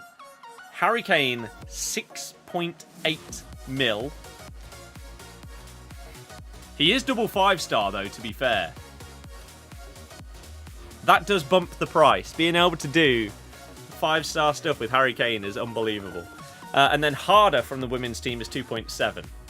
So Taz, you are not even close to correct. Not remotely close. But yeah, Harry Kane is going to be unbelievable, Jeff. You're going to put an engine chemistry style on him, and then his card is basically perfect.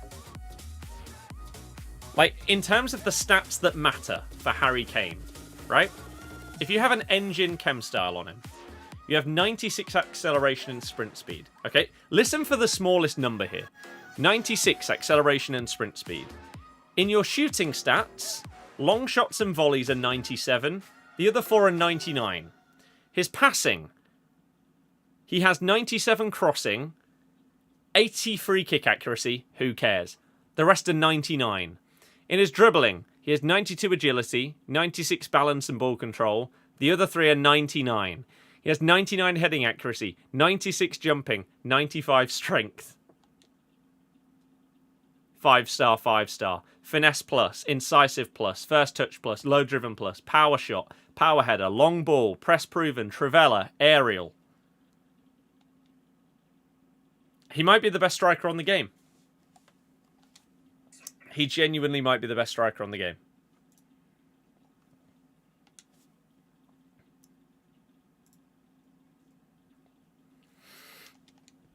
No one went for Osimhen last summer. He went to Galatasaray. You say that. Chelsea went for Osimhen, but they just couldn't finalise the deal. Sims, that is unfortunate. Someone's going to be signing Osimhen this summer, aren't they? Someone's going to be getting him.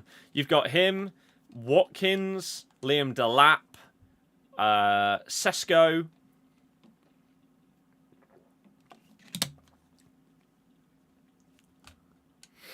Gyökeres. There's a fair few. Got big Willy Orban. Nice. Looks a very nice card. Seemingly Osimhen wages the problem. I mean, that's not surprising, really. Jonathan David from Lille. Yeah, he's out of contract. He's a free agent. That's huge. Gonna go, head off, enjoy the golf, have a nice evening. In a bit. Enjoy your weekend. Hope Liverpool go for Šeško. Oh yeah, Darwin Núñez. Probably also on the market as well. So yeah, you've got Liverpool, Arsenal, Chelsea, Man United, all potentially going for a striker this summer. How mad is that? Pretty ridiculous.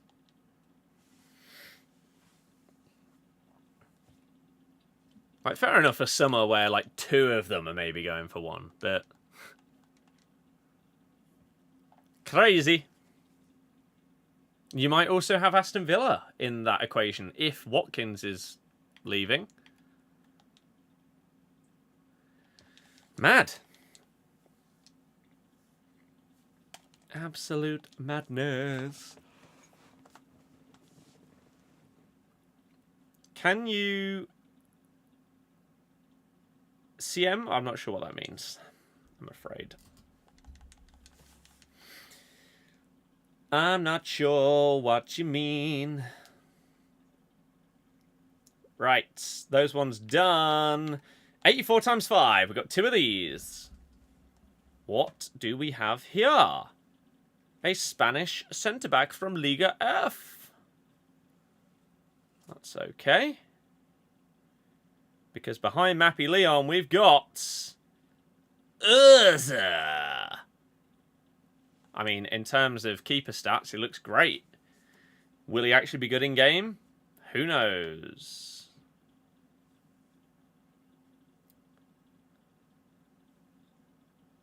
Jack, that's a shock, isn't it?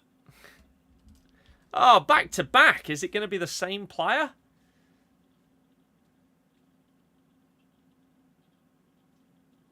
Okay. Has he got a special? Yeah. Svanberg. I mean, once again, like a lot of these cards, he looks fine.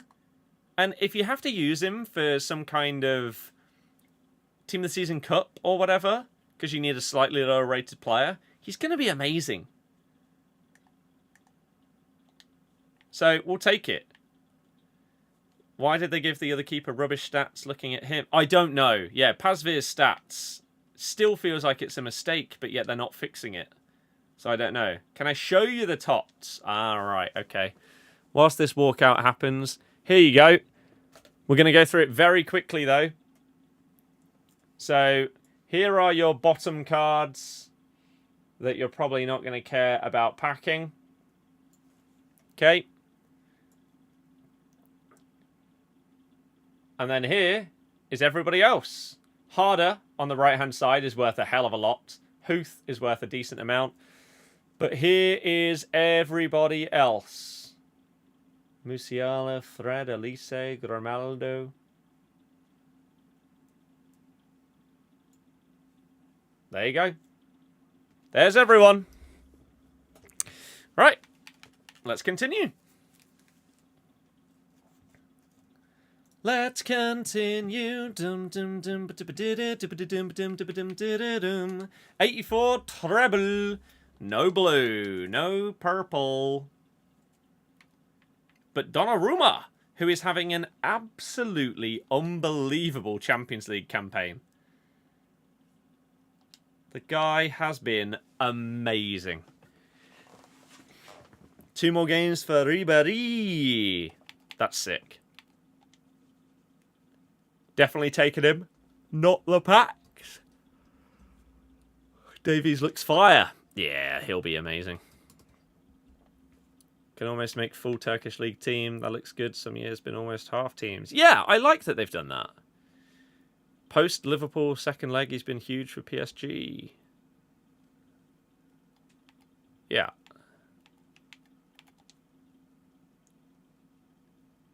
Oh, a tradable card. Who are you? Any good?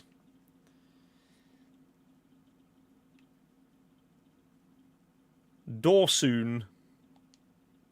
Probably not, because unless she's 6'3", then her stats and playstyles are going to mean nothing. She's 5'7". She is not going to sell. Sadly. Even though heading doesn't matter on this game. So a card like that should actually be like really good. But people just won't use it because they care about having a really tall centre-back. But yeah, headers just don't work, so it doesn't really matter. You need to get Svanberg, of course. You're never going to avoid the highlight cards when you're opening a chunk of packs. It's just not going to happen. Sadly. But yeah, Sommer as well. Sommer was amazing against Barca. Ridiculously good in that second leg. Get rid of you. Get rid of these. We'll take an 87. Okay. Sounds weird with that music in the background. Yeah, I don't know why it would have changed. To be honest with you, 81 times 10, no special. Couple of walkouts. We'll take the 86s. Because we can. Let's do 82 times 7s. Sell Onana 50 mil. Buy Sommer 6 mil. Great business. Yeah. Ridiculous. Time for EA to give us Sommer v Donnarumma showdown. You know what? That would be pretty cool. However, I just don't think enough people would be interested in it. So they'll probably go... Who would they go for? It can't be someone that's at the top.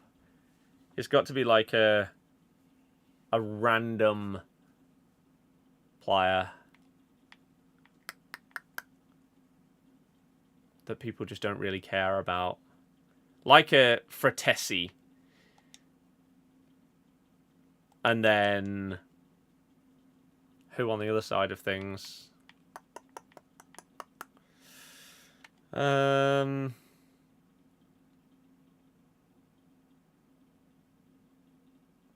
to think of PSG players that haven't already been given a crazy card. Most of them were in Team of the Season. Someone that's been injured for a while, maybe. Like Gonzalo Ramos. They might choose him. That's not a bad shout from me. People are more interested in forwards. So Fabian Ruiz, the camera glare kicking in from the sun. Hopefully it's not too bad. We don't have loads of packs. Hakimi has nothing.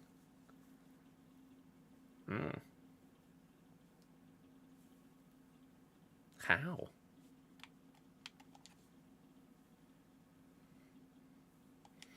That's pretty mad.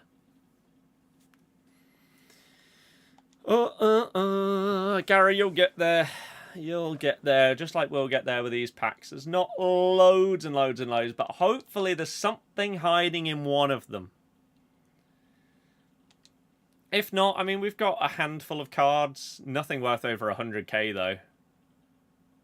So, bit disappointing. I know when they're untradeable, the value doesn't mean as much, but it's nice to get something that you might actually want to use. Do a video on, something like that. I'm sure there's probably something in the store that I can open up to try and get like a lone player to do a video on. Although I can afford most of the cards. It might only be Harry Kane that's out of my budget. Looking at everybody else, I can afford every other card. Like, I can afford every other card by about... And have like 2 million coins left over. Whereas I'm 2 mil short of Kane. That is how far clear he is of every other card in these Team of the Seasons today. That's kind of nuts.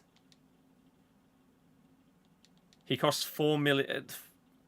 3.9 mil more than the next most expensive. Not even keeping sentimental cards now, everything's going... Yeah, why not?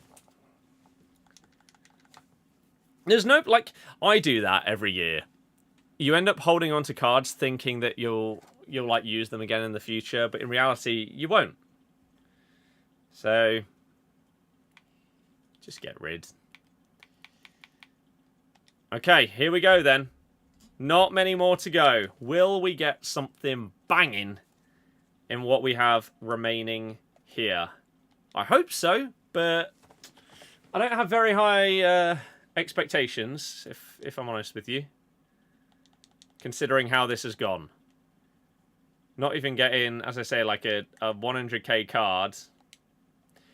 It's not looking very good. Jack, therefore it's certain to happen, right? That's how these things work. Just like Arsenal, like, win things every time there's a new pope or whatever, but they haven't this year. There's always a stat that you can find to back an argument. Even if it's the most niche or, like, irrelevant stat. It will be out there. It will exist.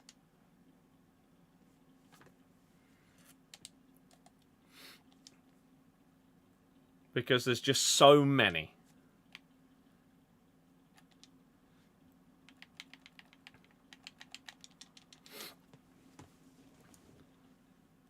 And there's just so many different metrics nowadays that you can look at and care about that 5 years ago, no one would have ever thought there'd be a single person interested in it.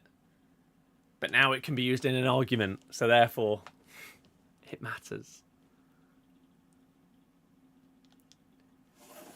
Okay then, I think we got just a couple left.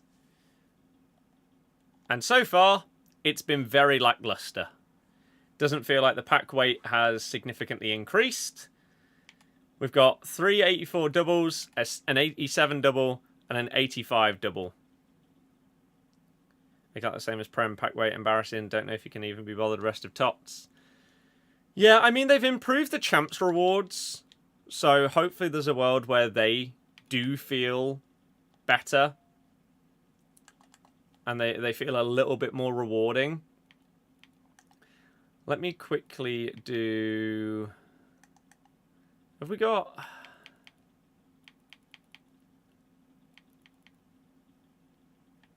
Oh, I haven't done this. Oh, we may as well do this whilst it's here, right? We do it every week.